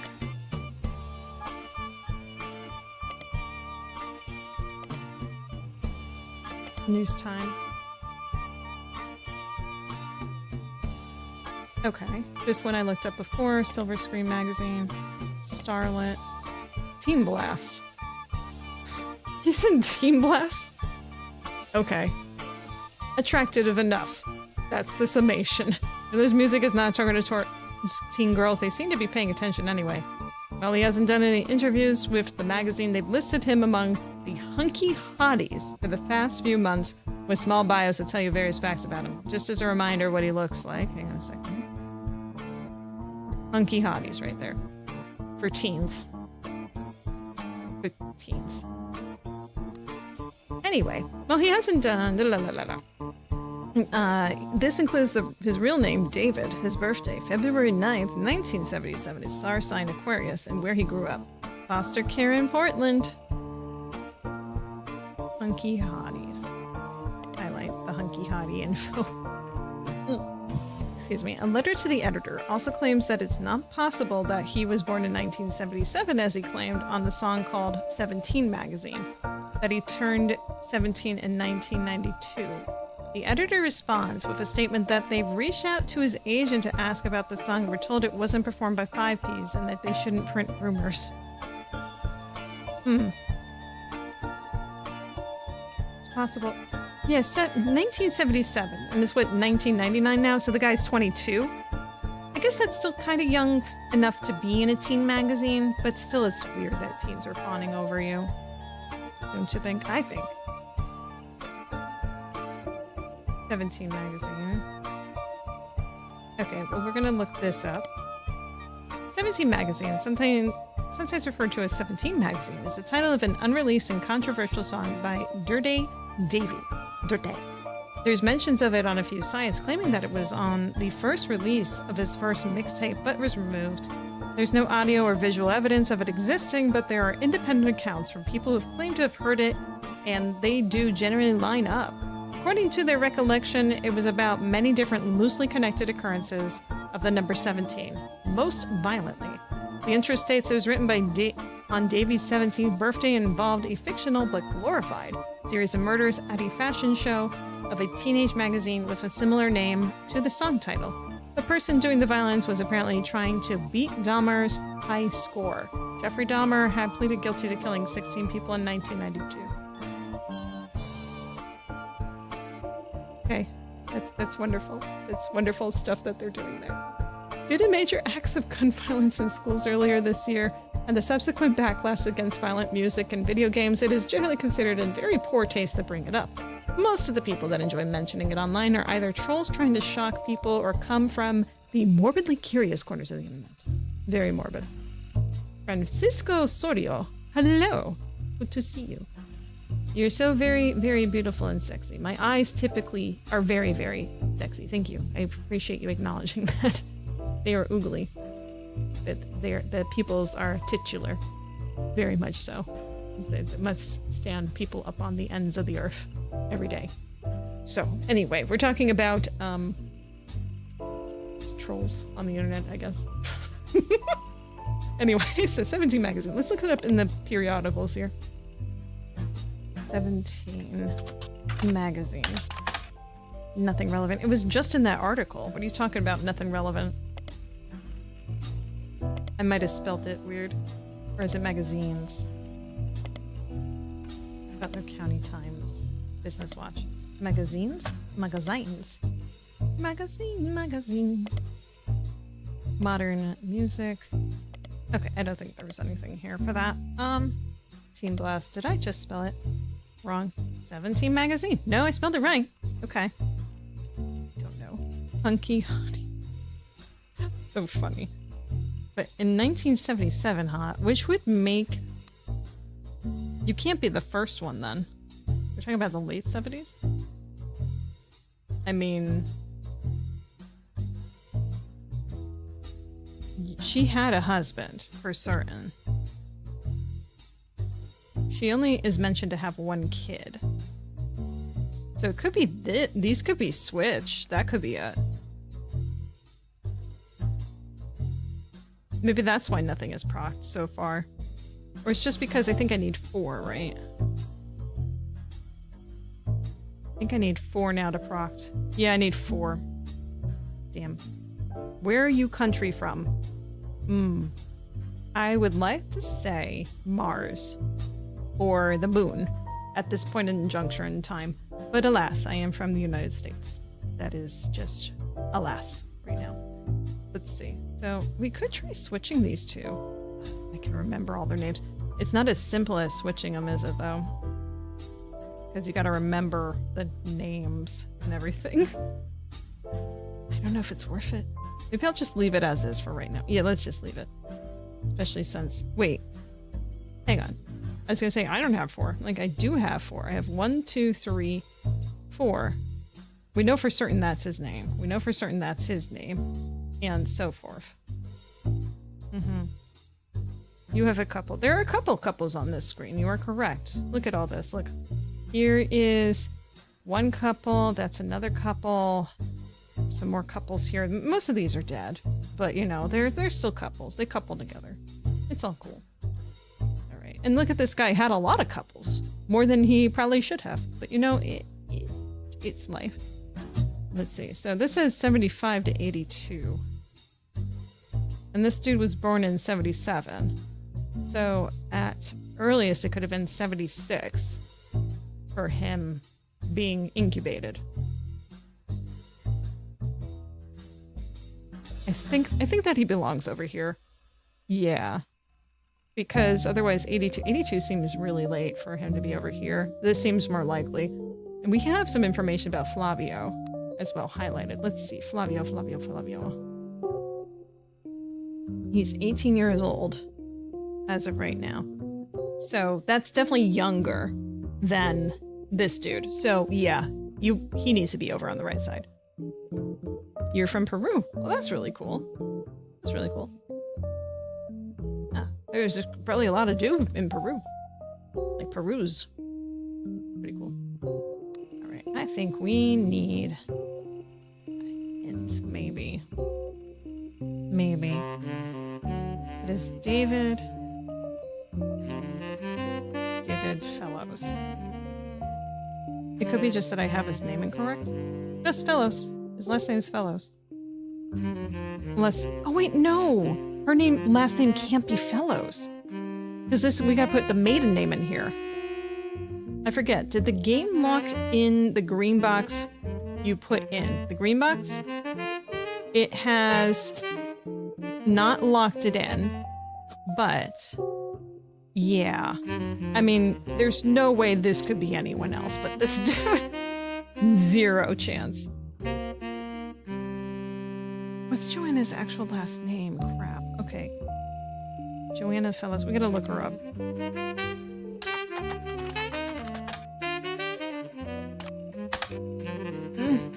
Is it one N? Might be one. Joanna Fellows. Okay, we're gonna have to go back to older article information, it sounds like. Alright, Felix.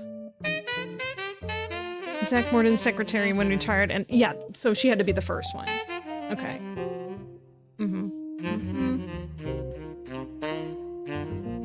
Okay.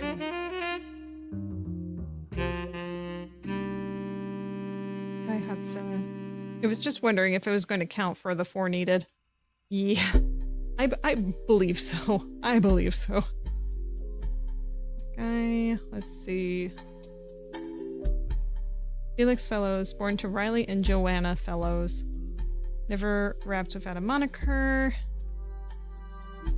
Joanna did work through the Roottree Company as a secretary. Died of a drug overdose, which is very sad.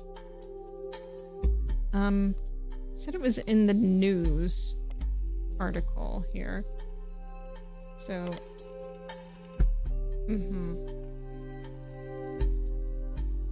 Felix Fellows. Joanna Fellows?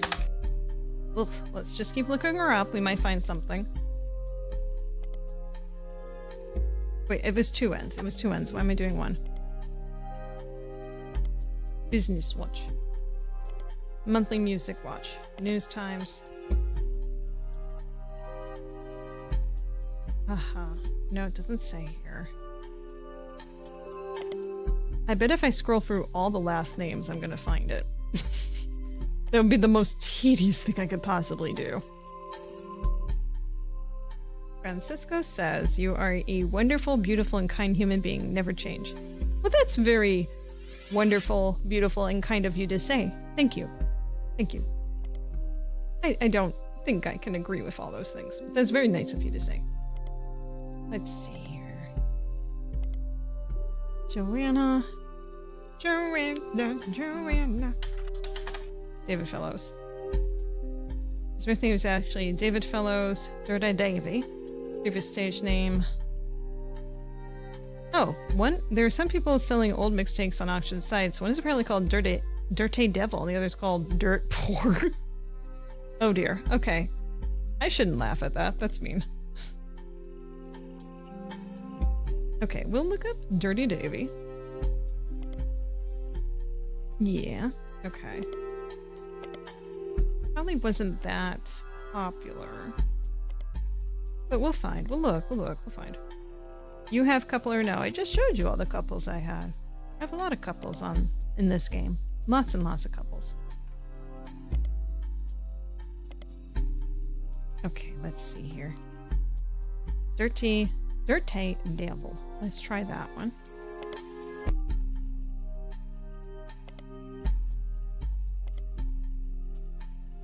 News Time. Modern Music Monthly. Nothing. Oof.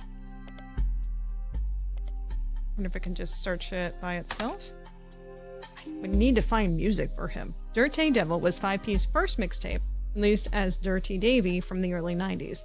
There's discrepancies and debates about what year it was released based on some of the pop culture references, with the range thought to be somewhere between 92 and 94. Yes, I Can Jump seems to be at the center of the confusion. Some fan sites claim that there are multiple versions with different track lists and song links on them. Though because there's very little evidence of the mixtape online as it is, it's even harder to verify that information. Let's see. Yes, I Can Jump. Oh god. What is this rabbit hole we're going into? You are North American or no? Yes. Yes, yes, yes. Yes, I Can Jump is a song that was on 5P's mixtape Dirty Devil. It seems to be the only song that did make it on his studio album that people thought should have. In it, he references a popular movie from '92 called White Man Can't Jump. This reference... What a reference. This reference has caused some confusion amongst the fanbase, especially since there's been so many fake movies and songs on here. The fact they mention a real movie is fun. Because if it is agreed upon that the mixtape has come out in '92 at the earliest, but others point out that Fellows references seeing the movie on his 17th birthday. This would have been in '94. Some take this to mean that the album has been released in '94 at the earliest. Others claim that it was likely just trying to make himself sound older, since his response to some of the more questionable lyrics, he has stated multiple times that he was just a dumb kid when it was released. Well, that's certainly possible. Certainly possible. Let me see if we can find the song anywhere. Yes, I Can Jump. Okay. Alright, so that's nothing. Dirt Poor. Let's go search Dirt Poor. Dirt Poor was a mixtape by Dirty Davy released in '96. There's a lot of online discourse from people who like to point out that in one of the songs, Felix Fellows includes someone that would be revealed to be his own distant cousin, Reina, in a list of attractive women. Well, he didn't know at the time for certain. You know? That's acceptable. I mean, it's not if he continues to say it, but it's acceptable at the time. The lyrics to one of the songs, He, mentions a few different prominent female actresses, models, and musicians from the 90s, and provides a crude pun or line about Fellows felt about them. When re-released in '99, much of the rhetoric was toned down to be less overtly profane, and the line referencing Rita was clumsily replaced with Dana. So there you go, he tried to fix it. A reference to a character from The X-Files. Funny. Very funny. Okay. Let's see if we can get a copy of the album. That would be fun. Nothing. Nothing. I'm so disappointed. There's no music coming up for this guy. I guess they really didn't want to hire someone to do rapping. I mean, I can't say I blame them. Alright, hang on. Heat. Search. Heat. Heat at the moment. Heat. Okay, well, that turned out to be mostly a dead end. That's kind of stinks. Okay. Alright, I'm gonna pull the duck out and squeeze him. He released an album recently that sounds the most promising of your investigation. A recent album? Okay, let's look him up again. 5Ps. Felix Fellows. Dirty David.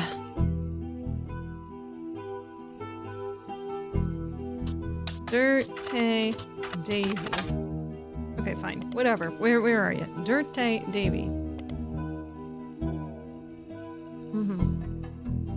Dirty Davy. Oh, I spelled it right. Okay. Business Watch. The County Times. Do you like the accent? Okay. Okay, I see you're listing a lot of accents from South America and such. I like all accents. Almost all accents. There's some accents that are very difficult to discern. I know what you're trying to get at, and I'm not gonna play that game. I'm just gonna say that straight up. But I'll tell you, accents are a fun thing to play with. They really are. Very much fun. I like to say the funny things. I like to do the funny things. things. I like to be the funny person, and I like to have the funny times. And that's what I am here for the funny times and the fun investigations, and to get frustrated. Frustration is fun. Pretty Davy. So 5 P's. Did I spell P's wrong before? I must be. Okay. Most recent album, Root of All Evil. Did I never look this up? Root of All Evil debut album. According to various sources, the album is mostly material 5 P's recorded for his mixtapes before he became notable, but re-recorded with lyrical differences and professional production. All Your Problems was the first and only single released. After dropping the single, 5 P's announced he'd retained the infamous celebrity lawyer Steve Whitlock to sue his family. To date, it doesn't seem like he's followed through. At first, the single didn't make much of a splash, but Whitlock, known for publicity stunts, paid thousands of teenagers a few dollars an hour to call and request the video on MTV, which increased his profile. MTV eventually caught on and banned the video altogether, which in turn received national news coverage and made the song even more popular. Good job. Good job for doing your job. There we go, we finally found a song. This track is the only new song on the album. The subject matter of the song is the hypocrisy of those that claim money is evil. He points out that the only people who think money is evil are those that have it, those that can afford it not to be greedy. And the song 5 P's triumphantly talks about taking the Roottrees' wealth due to it being his birthright and giving it to those who need it the most. You find a copy of the song on a suspicious-looking website and download it for your records. Hey. Alright, now it's time to hear some music. All Your Problems by 5 P's. This is the only single from 5 P's album Root of All Evil. It received some airplay, but didn't make a big splash critically or commercially. Still, it's kinda catchy. We like to catch things. Do you like that accent or no? Yes, sure. Attention, attention, Roottrees. Oh no. This is 5 P's coming at you from the real world. No. You know, Stay out of it, the real world. You say money is the root of all your problems.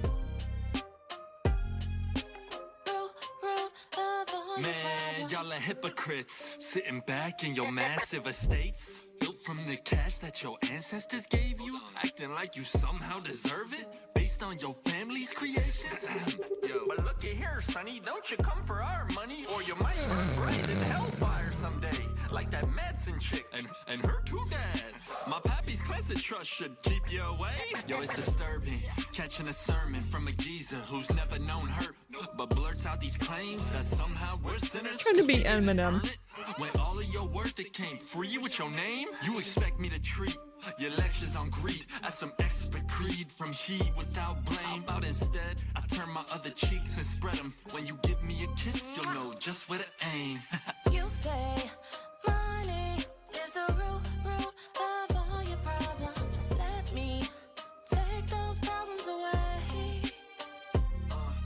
Whoever calls dollars the root of all evil, just trying to make small pursuits of real people. You silver spoon feeds, you're the world's purest treacle, while real world folks burn their spoons with a needle. So once more with passion, tell this poor tragic orphan how your mansions and Porsches are actually horrible. how I'm better off penniless, grasping for morsels. How wanted my share. That's actually extortion. With your candy ass name, synonymous with sweets. Oh, you wanna call me classless? I'm gangster from Portland, but I play that game. I came up on the streets. The only streets you reppin' are Park Place and Boardwalk. Your hypocrisy, monopoly is toppling. When I knock, have G's. Stay at 5 P's name about your mom's maiden name. It might be at the bottom. For me, it's what he wants, right? For you to live in poverty, and if you're suddenly not eager to unhand that fortune, that's unfortunate. I guess I'm gonna have to take my portion, and I'll do it all legally. Class action, courtroom, decorum. I way past your fancy ass dormant. You say money is the root of all your problems. Root. Let me take those problems away. Bring the choir in. You say money is the root of all your problems. Let me take those problems away. We gotta, give him a little credit. It is very much in line of this era in terms of rap. All your problems. Let me It's take late those 90s. problems away. Whoever calls dollars the root of all evil, just I think it kind of sucks, but it's good in the fact that it's incorporating everything. real world folks for the story. Whoever calls dollars the root of all evil, just trying to make small pursuits of real people. You silver spoon feeds you the world's purest treacle, while real world folks burning spoons for the It's not my favorite. It's not my favorite. No. If it was a bit faster, it might be something okay. Maybe. But it's not. Okay, was there anything, a clue in here? It doesn't look like that there would be, based on there being no numbers here. So this was just for the sake of LOL. LOL. It's funny. Oh, man. Root, out of all your problems. Let me take those problems away. Okay. Alright, Duck. You found a lot of important information in your last investigation. Now that time has passed, it's worth looking into some again. That is the least helpful information I've ever gotten from a duck in my entire life. I'm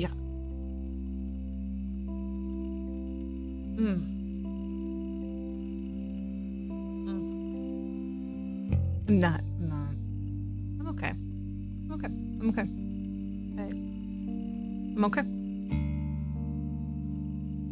Are women from all continents very beautiful to you? I suppose. I mean, there's beautiful people everywhere. There's ugly people everywhere. And there's people in between as well. Hey, go check your notes. Yeah. Get a hint. Give me another hint. Reminders in your evidence go over important people and events from last week. Give me something specific. One of the people mentioned in your reminders is Caroline Morden. She seems like someone who would have spoken about everything going on. Caroline Morden. Which one is that again? I can't. Okay, I can highlight you and do Control C. Hopefully that works. Okay, let me check the family tree. Caroline Morden. I feel like she was on this side of the family tree. Aren't there Mordens somewhere? Clara Langsing, Zachariah Morden. Okay. Caroline Morden. Oh yes, her. Yes. Okay. Let's Google her. Printing use. After the release of 6 Pieces, Caroline Morden did a television interview. Someone had uploaded a partial transcript of that interview on the television section of a messaging community. The transcript is only her answers and is missing the questions. Why in the world would you ever only transcribe the answers and not the questions? That's ludicrous. This creates a somewhat confusing reading experience, but does give you a bit more history about Caroline and some of her family members. Okay, let's give it a read. 45 minutes, Caroline Morden interview. This was a cable news interview. Transcript of the only answers. Thanks for having me. I've never really fit into the family, so it didn't surprise me. She could have put me in if she wanted to talk about the time during my activism days when I almost got arrested for stealing the spark plugs out of all of her tractors, but I don't really think it fit her narrative. What did that have to do with anything? You know? Yes and no. They never tried to kick me out or send me to live on a farm, if that's what you mean. But I was already pretty unpopular, and for once everyone learned why I divorced my husband. Few people paid me any attention. She's not my wife, not legally, but we've been together half our lives. Talking about our live-in partner. Call it what it is. I was 20 and just had my daughter. I hate to look back on that time because I was a terrible mother the first few years of my daughter with my ex-husband and followed Guy on private jet to Europe. Oh, that's some information, maybe. He lost a tooth and a client. Okay, so France. I found love and a better understanding of who I was. Still, in our family's eyes, his trip was somehow more acceptable? Explain that. No, I couldn't stand him. Our family wrote off his behavior like he was some huge fan of romance or women. But he didn't like the entire women. It was a doubly awkward for me because he was more supportive than most. I slowly figured out it was because he assumed I would be as shallow as he was. I wonder if his twin sister is still alive, actually. We need to get some information about that. Now I'm thinking about it. Okay. He was a workaholic. He seemed nice enough and did a good job. I didn't know him well. That was one of Sam's problems with our family. None of us did except Carl. I honestly get why she's pissed. I'd rather not speak ill of the dad, not unless you want more stories about Guy. With Carl, though, all I can say is we used to be friends before they sent him to private school. He came back a lot judgier. It made sense when they made him president. He was a lot like my father after they disciplined the fun out of him. After I started protesting the farms, he stopped returning my calls. Oh, well, he's harder to label. When I was a teenager, he was basically drunk or high or both all the time. I wonder who Who's she talking about here? He actually used to sell me pot. His problems with women were different than guys, but he never really judged me. Maybe it's the current president. That's probably what they're asking about. I guess he knew it would be pretty hypocritical to judge anyone for anything. Back then, he was destructively unreliable in every way, but nowadays he's just kind of boring and old. I guess that's to how he used to be, and Guy and Carl, but it's still a cautionary tale. I hope I'm never that boring and old. I don't want to be boring. Yeah. I mean, boring is boring, right? Let's see.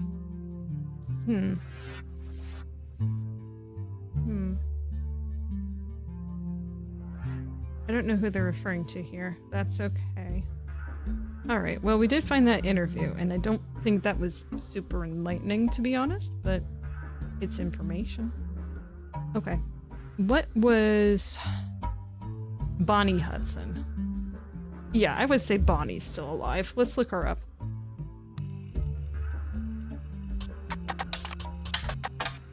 Nothing relevant. Interesting. Team Blast.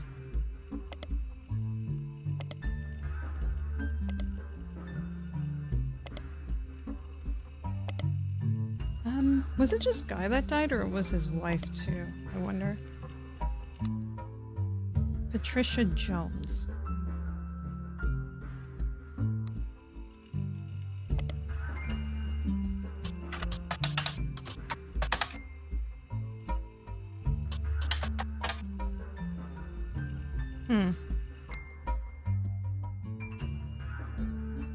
I'll keep looking for— ooh, didn't mean to do that. Keep looking.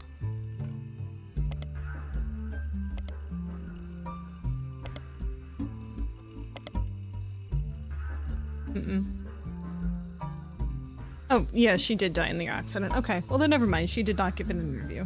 Strange. No ghostly ethereal interviews happened on our watch. Okay. This is kind of making me wonder if I should keep looking up people within this age. Possibly. We did look up Ron Roottree. We looked up Miracle Roottree, but we haven't looked at any of the juniors. So maybe Miracle Roottree Jr. Let's look that up.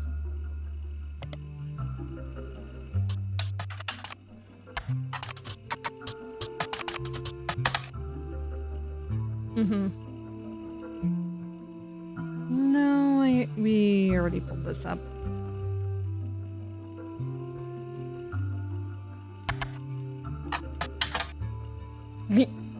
Okay, that's fine. Give me a duck. Lauren was your best source of information last investigation. Maybe she can help us again. Okay, fair enough. Lauren it is. Lauren Root.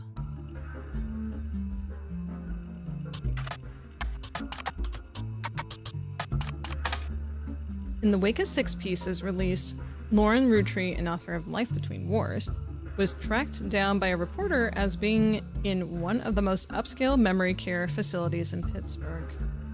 She was relocated back to Pennsylvania when she first began suffering from Alzheimer's. There was a minor backlash towards the reporter that tracked Lauren down because they were caught standing on a ladder and holding their camera over the privacy wall to take a photo of Lauren and her son Clark sitting on a bench outside near a small pond on the premises. That's gross. Why would you do that? It's a private property. So let's find the photo. Team Blast, Starlit, Silver Screen, News Time. No.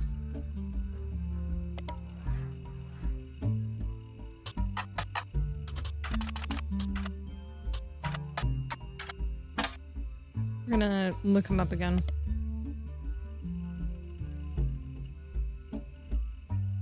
Did we look up Ruby? Ruby Spratt?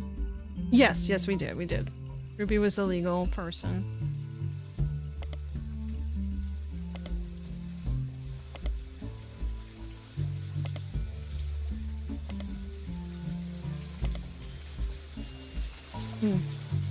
Sounds like rain. Interesting. Anyway. So obviously Lauren isn't going to be a big help. Thanks, Duck. It's possible her diary has new information for you now that you have a different focus. Let's check. Okay. You want me to re-look up the book that she wrote? That's what this is? Okay. Alright, so it is Lauren Roottrees. What was her book name? A Life Between Wars. Well, that was one of them. Oh, hang on.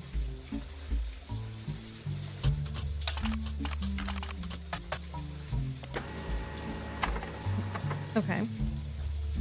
So there's that. When revisiting Lauren's book, there's a single passage that focuses on a potential affair in her immediate family. Oh, hell yeah, let's read that. An entry entitled Cruelty from Lauren Roottrees' diary, written in 1963. It focused on the relationship between her mother and father. While it offered only redundant information during your previous investigation, it mentions the subject of affairs and may be more useful this time around. I am no stranger to love. You know the rules, and so do I. Jacob and I married at an age that most deem unfit for marriage, but he was also enlisting at an age that most deem unfit for war. We had no choice. I knew in my heart that our marriage was one for the ages. He and I would still be together today if not for Okinawa. That was nearly 20 years ago, but there is an emptiness in my soul. I do not understand my contemporaries. So many girls I went to school with have taken multiple lovers. So many of my girlfriends' husbands have been unfaithful. If I am unable to remain true to the ghost of a man with no chance of physical reciprocation, no potential for long conversation, how could it be so hard to love someone you can reach out and touch, Faith? Someone you can joke with. I've not had to deal with such madness at home. My parents are a perfect match in the worst way. My mother's cruelty is a perfect fit for my father's general spite. In turn, Pop's status enabled her incessant need to gloat and feel superior. I have grown up with their cruelty and disdain for others my entire life. Even my family remains unspared. They make fun of my grandpop and his family saying, blood is thicker than syrup, but nothing's thicker than Elias. What? What the hell is that? What was that? I showed the first time. Good.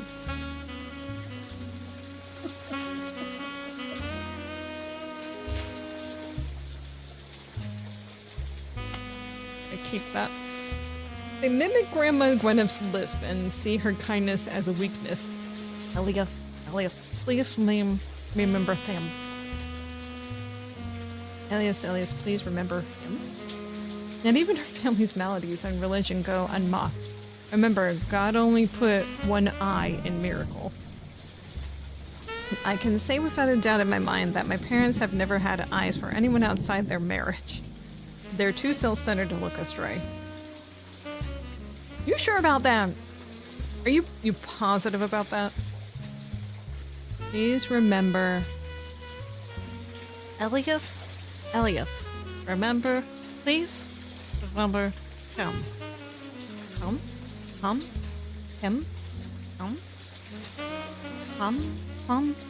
I don't know. I feel like I'm making fun of people.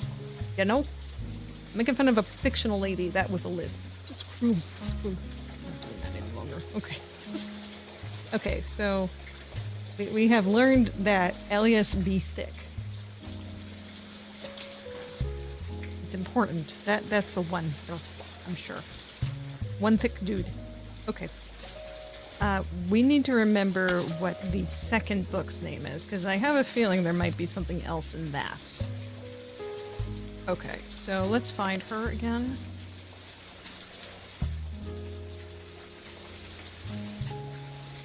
Show older.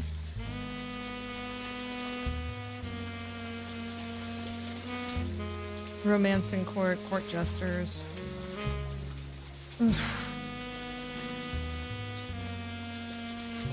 Focus. Why in the world would they do this?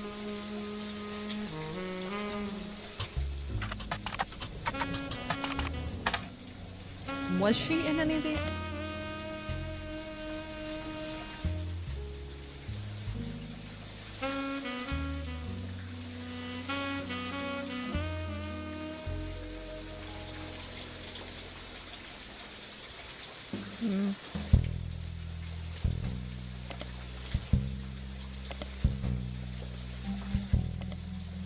If I just happened to remember what the name of it was, that would have been helpful.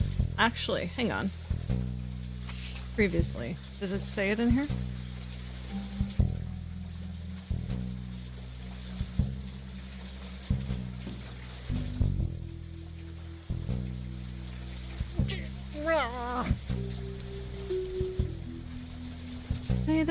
Say the name. When no one is around you, did you forget the name of your book? Actually, she might have, actually, because she has Alzheimer's. This is sad.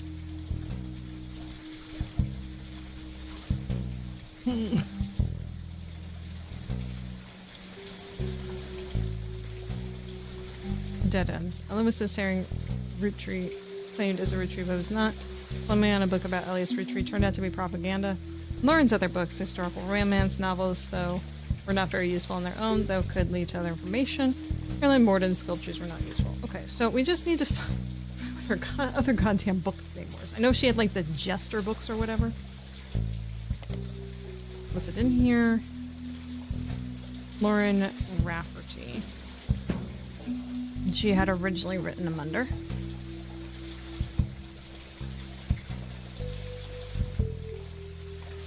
You know what? I'm just going to Google this because I'm not spending extra time doing this. Hang on. Lauren Roottree books.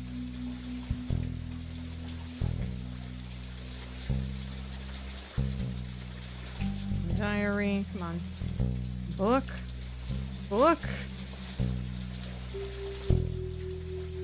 Book. Book. Life Between Wars.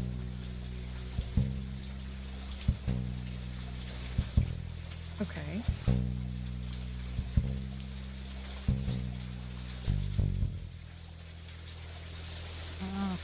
This article did not answer the question I was looking for.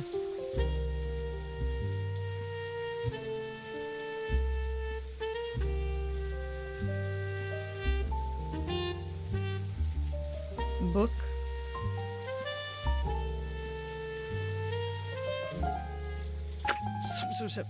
This one says, look up all the books she's written. Diary. Okay, is it this one? Lauren says in her diary, blah, blah, blah, blah, blah, blah, blah, blah. Can people just say what the name of the book is? That would be very helpful.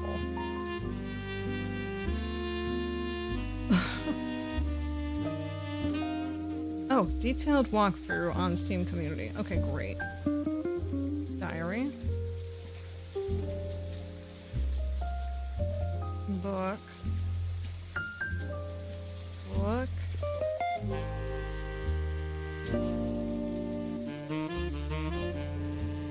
Book. Book.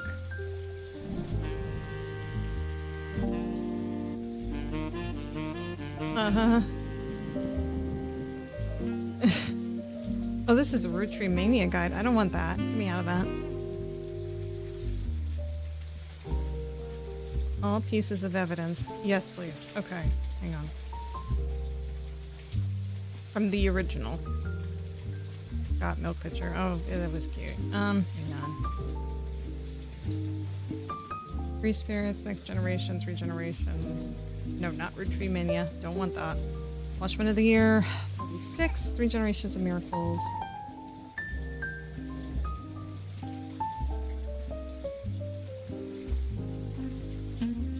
Search for A Life Between Wars. Lauren Roottree gets you the next generations. That's not what I'm looking for. I'm gonna find it in a second. Revisiting the diary. There it is. Revisiting the diary 10 years later. How hard was that to just put the public library?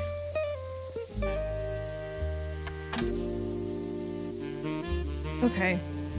No pictures. Many new passages that reflect on our thoughts 10 years later. Okay, so this was not relevant. Okay. Well, we know that now. Yeah, great. Alright. Wonderful. Thunderbark. What we could look at is searching these. Caroline Morden's sculptures were not useful. It was mentioned. Let's look up Caroline Morden and see Caroline.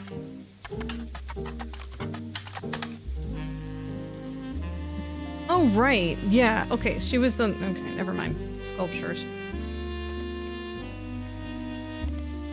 Okay, I don't think that's going to be useful. Okay. I mean, potentially I'm wrong, but... Family Man, a book about Ellie's Roottrie turned out to be propaganda and not useful. Oh, right. Hey, Family Man. Wait, Aloysius herring. I mean, it still could be a red herring, but... Okay, not a Roottree. Not a Roottree. Okay. Family Man. I'm a family man with a family plan. I'm gonna write a book and make a family stand. Family Man: The Roottree Legacy by Bess Williams. Poorly received. Book about Ellie's Roottrie. Very few copies of the original published in 1920, but it was recently republished by the same publishing company that printed Lauren's Diaries for schools. Seems they wish to capitalize on Rootreemania. It did not work. Okay, Bess Williams. Bess Williams. Reprinting an old book. Alright, we found something. Family Man. By Bess Williams. The dictionary defines propaganda as information, especially of a biased or misleading nature used to promote or publicize a particular political cause or point of view. But if they were to replace that definition with a picture, it would be a picture of this book. The book tells you nothing new about Elias, and from what you know of his true feelings towards some of his extended family, you're not sure it tells you anything true about Elias either. The reissue of this book was so lazy that they reused the famous photo of Elias from Business Watch, whose copyright had expired. The best thing it is going for it is that it's only 85 pages long.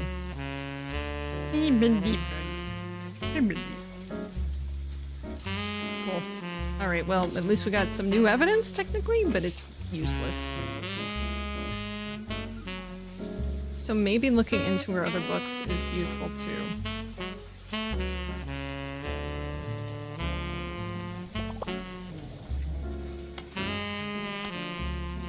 One more. Someone had a very useful website in last investigation. I wonder if it's been updated. Whose website are you talking about?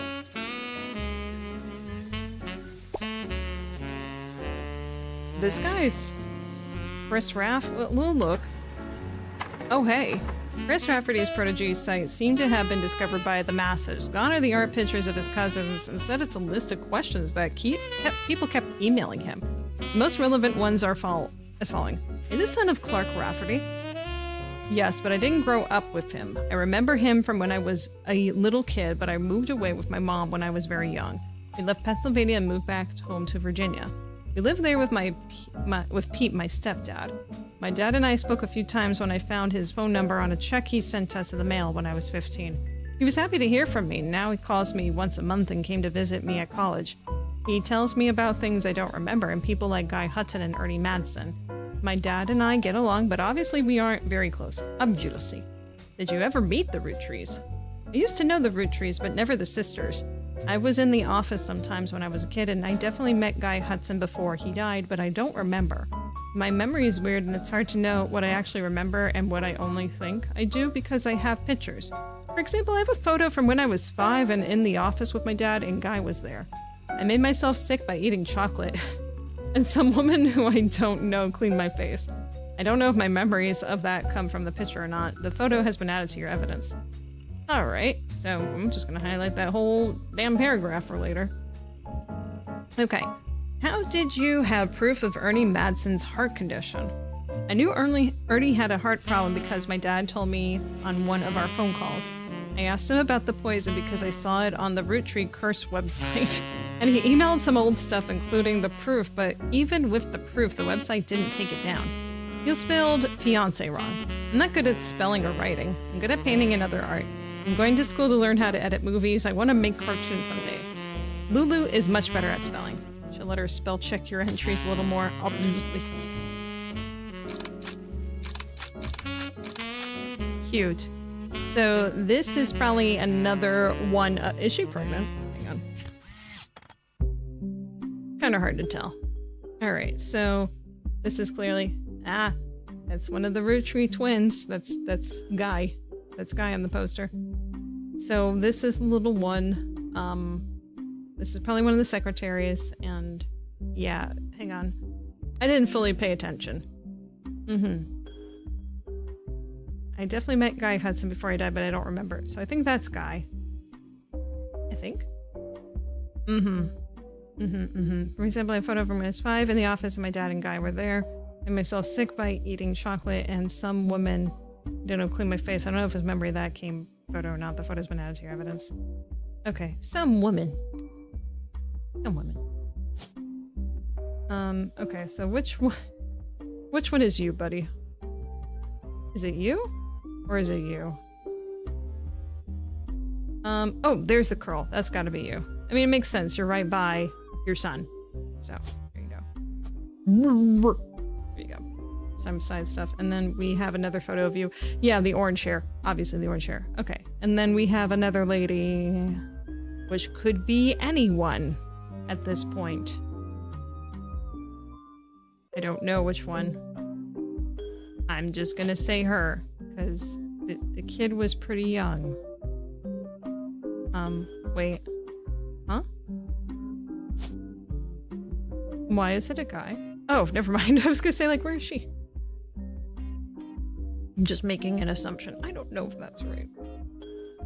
Alright, well, we got some information. Give me some more.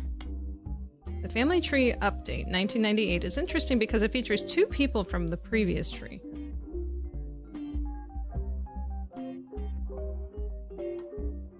Yeah. I have a feeling I know who the other guy is, but it's a matter of where to put him. This dude. I don't know where he gets to go in. So to say. Well, he doesn't go here. Although... Hang on. What's his name again? Oh dear. Hang on. Elias. The first president and CEO of things. Oh, we got a lock-in! Alright, now we know what we have right and wrong. Okay, good. These 4 entries are correct and have been locked in. Elias, Guy, David, and Flavio. So, yeah, because her name is definitely wrong. Okay. The side photos are in. Root! Booyah! Someone's knocking. Now time. Give me some help, Lauren. Has Clark reached out Or to Sam. you? Well, let me give you a short history lesson about the last few months of my life. 3 different people contacted me, claiming that somewhere in their history, they might be Roottrees. You can give me evidence? Please give me evidence. First, that young man, the rapper. I ignored that one. He seemed dubious. But then I saw the news. I felt terrible. So I began helping the others. Because my doubts with Felix were so misfounded, I ended up putting too much faith in the second person that approached me. I went to the media prematurely. I admit my mistake there. But the third person who contacted me also had a credible case. Before I could help, the company got to them somehow. The company. The fact that the family silenced them doesn't seem to fill me with hope when it comes to Clark's intentions. But you're making progress based on the leads he gave you. It's really hard for me to get a read on him. I'll let you handle it. It's possible that this dude... I've sent you the case I've been working on, and some company records I managed to track down. Yay! Yay! Something to work with. The records are quite dense, but hopefully they're useful. Good luck. I need it. Alright, let's take 7? Alright, well before we do that, let's take a quick peek here. Yeah, okay, she's not correct because we don't have her last name still. Joanna, what the hell is your real maiden name? You're giving him the list he's gonna take to his assassins. Yes, you must protect the company at all costs. Handy as that, dandy. Good sir. Look at this photo. 1, 2, 3, 4. Musicians. This is a really cute photo. Ooh, orange. I like that. Aren't you glad it's Clementine? What time is it? That's gonna be vital. What is the time of this? I can't zoom in any further. It is 5:08 p.m. a.m. Oh, probably p.m. Who would keep it's cruel to get kids up this early. And this photo was given to you by Sam Madsen. A woman named Regina Clementine came to her and claimed that her husband had convinced he thinks he's a Roottree. The details of this case can be found in your evidence. Stuart is the older boy wearing a vest. The woman in the photo is Mary Beth Clementine, a singer who may have had an affair with Miracle Roottree. Excuse me. Oof. You know that I keep trying to... You might notice that I am very deliberate with how I'm saying this. It's because this is based off the actual candy that of a very similar name. So it's just hard not to say that. Anyway, let's go back to the picture here. So Miracle Roottree. There we go. Okay, so in an affair with Miracle. All right, I knew that he had to have been someone that was sloshing around. So Mary Beth Clementine. Okay. And I guess is that Miracle also? Is that who that's supposed to be? Regina Clementine. All right, so it's in the case files. That's all we need to know right now. Confidential or Regina Clementine? Ah, here we go, this one. Let's take a peek. 6 pieces at protege.us. Genealogy genie at protege.us. This is all the information I have about Regina Clementine, née Salazar. Okay, so we got her maiden name. Cool. From New Orleans, Louisiana, and her husband, Stuart Clementine. She wrote me about a month ago. Apparently the Roottree lawyers went after her since then. By the time I received her letter and called her, she told me she couldn't cooperate anymore. Her husband, who is a police officer and never knew his father, told her he thought he might be a Roottree, but he's estranged. Wait, her husband might be the Roottree. Oh. Okay. Hang on, wait a second. Okay, so her maiden name is not really that relevant. Well, except for putting her as like a side thing in here. Okay. All right. He's estranged from his family and didn't want to pursue it because he had no proof. She wrote to me behind his back. Normally I wouldn't be so sure, but she had some pretty credible facts. Some of it I've been able to confirm. Stuart's mother was named Mary Beth Clementine. Oh. Okay. All right, and she was pretty well known in the 30s to 50s as a singer who went on tour to a lot of churches. You can look her up online, and she was a pretty big proponent of adoption. I know for a fact that she came to Butler County a few times. I remember her from when I was a kid. Regina said that Stuart told her that they always seemed to spend a lot of time at the Miracle Church. She sent me a photo to prove that she's who she said she is. I've attached it to this email. Sam Madsen, 6 pieces, Unwrapping America's Sweetest Family is out now. Please consider saving a tree and not printing this email. I said having a printed copy right here. Because she gave it to me. I should take a picture of it and then print it on my printer. I don't know, I like being contrarian, what can I say? Alright, let's look up Mary Beth Clementine really quick. Oh, I think it's all here too. I always do this. Okay, Mary Beth Clementine. A singer, most popular in the years between the 42 and 59. She traveled around the country performing at churches. Her repertoire was a mix of religious and popular songs, and although she recorded a few songs, they seemed lost to time. The only one you find mentioned was a cover of He's Got the Whole World in His Hands, released under the new label New Edison. One thing Mary Beth was known for was her adoptions. She listed on many sites that mention adoption and the history of adoption. She adopted 2 children in the late 40s, Stuart and Mark. She also spoke as an advocate for the benefits of adoption in front of the United States Congress in '49, who were convening to debate and discuss the then recent first adoption of an African-American child to a white family in the United States. She was specifically there to detail her experience going through the system to adopt Stuart. Her other son was adopted later, and according to a single line in one adoption site, under unusual circumstances. In 1959, it surfaced that Mary Beth had been twice divorced, both times to her manager Sterling. This ended her career with a religious audience she had been catering to, and while she performed occasionally since then, she mostly faded into obscurity. Mary Beth passed away in '94 at the age of 78 of a stroke. So she was divorced twice. Okay, so we just need to find someone that matches that. Okay, this is a divorce. 78. Was it after? No, because this person... Weird. Well, it's definitely not this one, so it's got to be... Well, he's got to be here, obviously. And then she would be here. Allegedly. Mary Beth. Well, Mary Beth. We'll put Clementine for now. We don't actually know her maiden name, as far as we're aware. Musician.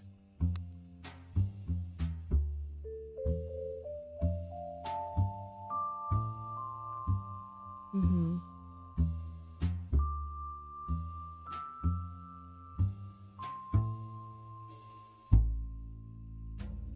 Regina Clementine. Her maiden name is Salazar. That's not enough information. I'm sure we can find more than this. Doesn't say on here. Okay, we'll have to figure that out later. This is going to take a lot more to go through at this point. And it is late. It is almost 1. So I'm just going to have to call it from there for right now, unfortunately. So, are you a secret Roottrie? Someone else a secret Roottrie? I'm sure there's probably at least one other secret Roottrie in this story. Otherwise, that's kind of silly. All right. Thank you very much, everyone, for joining me tonight. I'll be back again tomorrow. Maybe full face, maybe not. I don't know. In the meantime, please have a good evening. And don't forget to reticulate your possums. All right. Thank you. Good night. Please take care. Bye-bye. Bye-bye.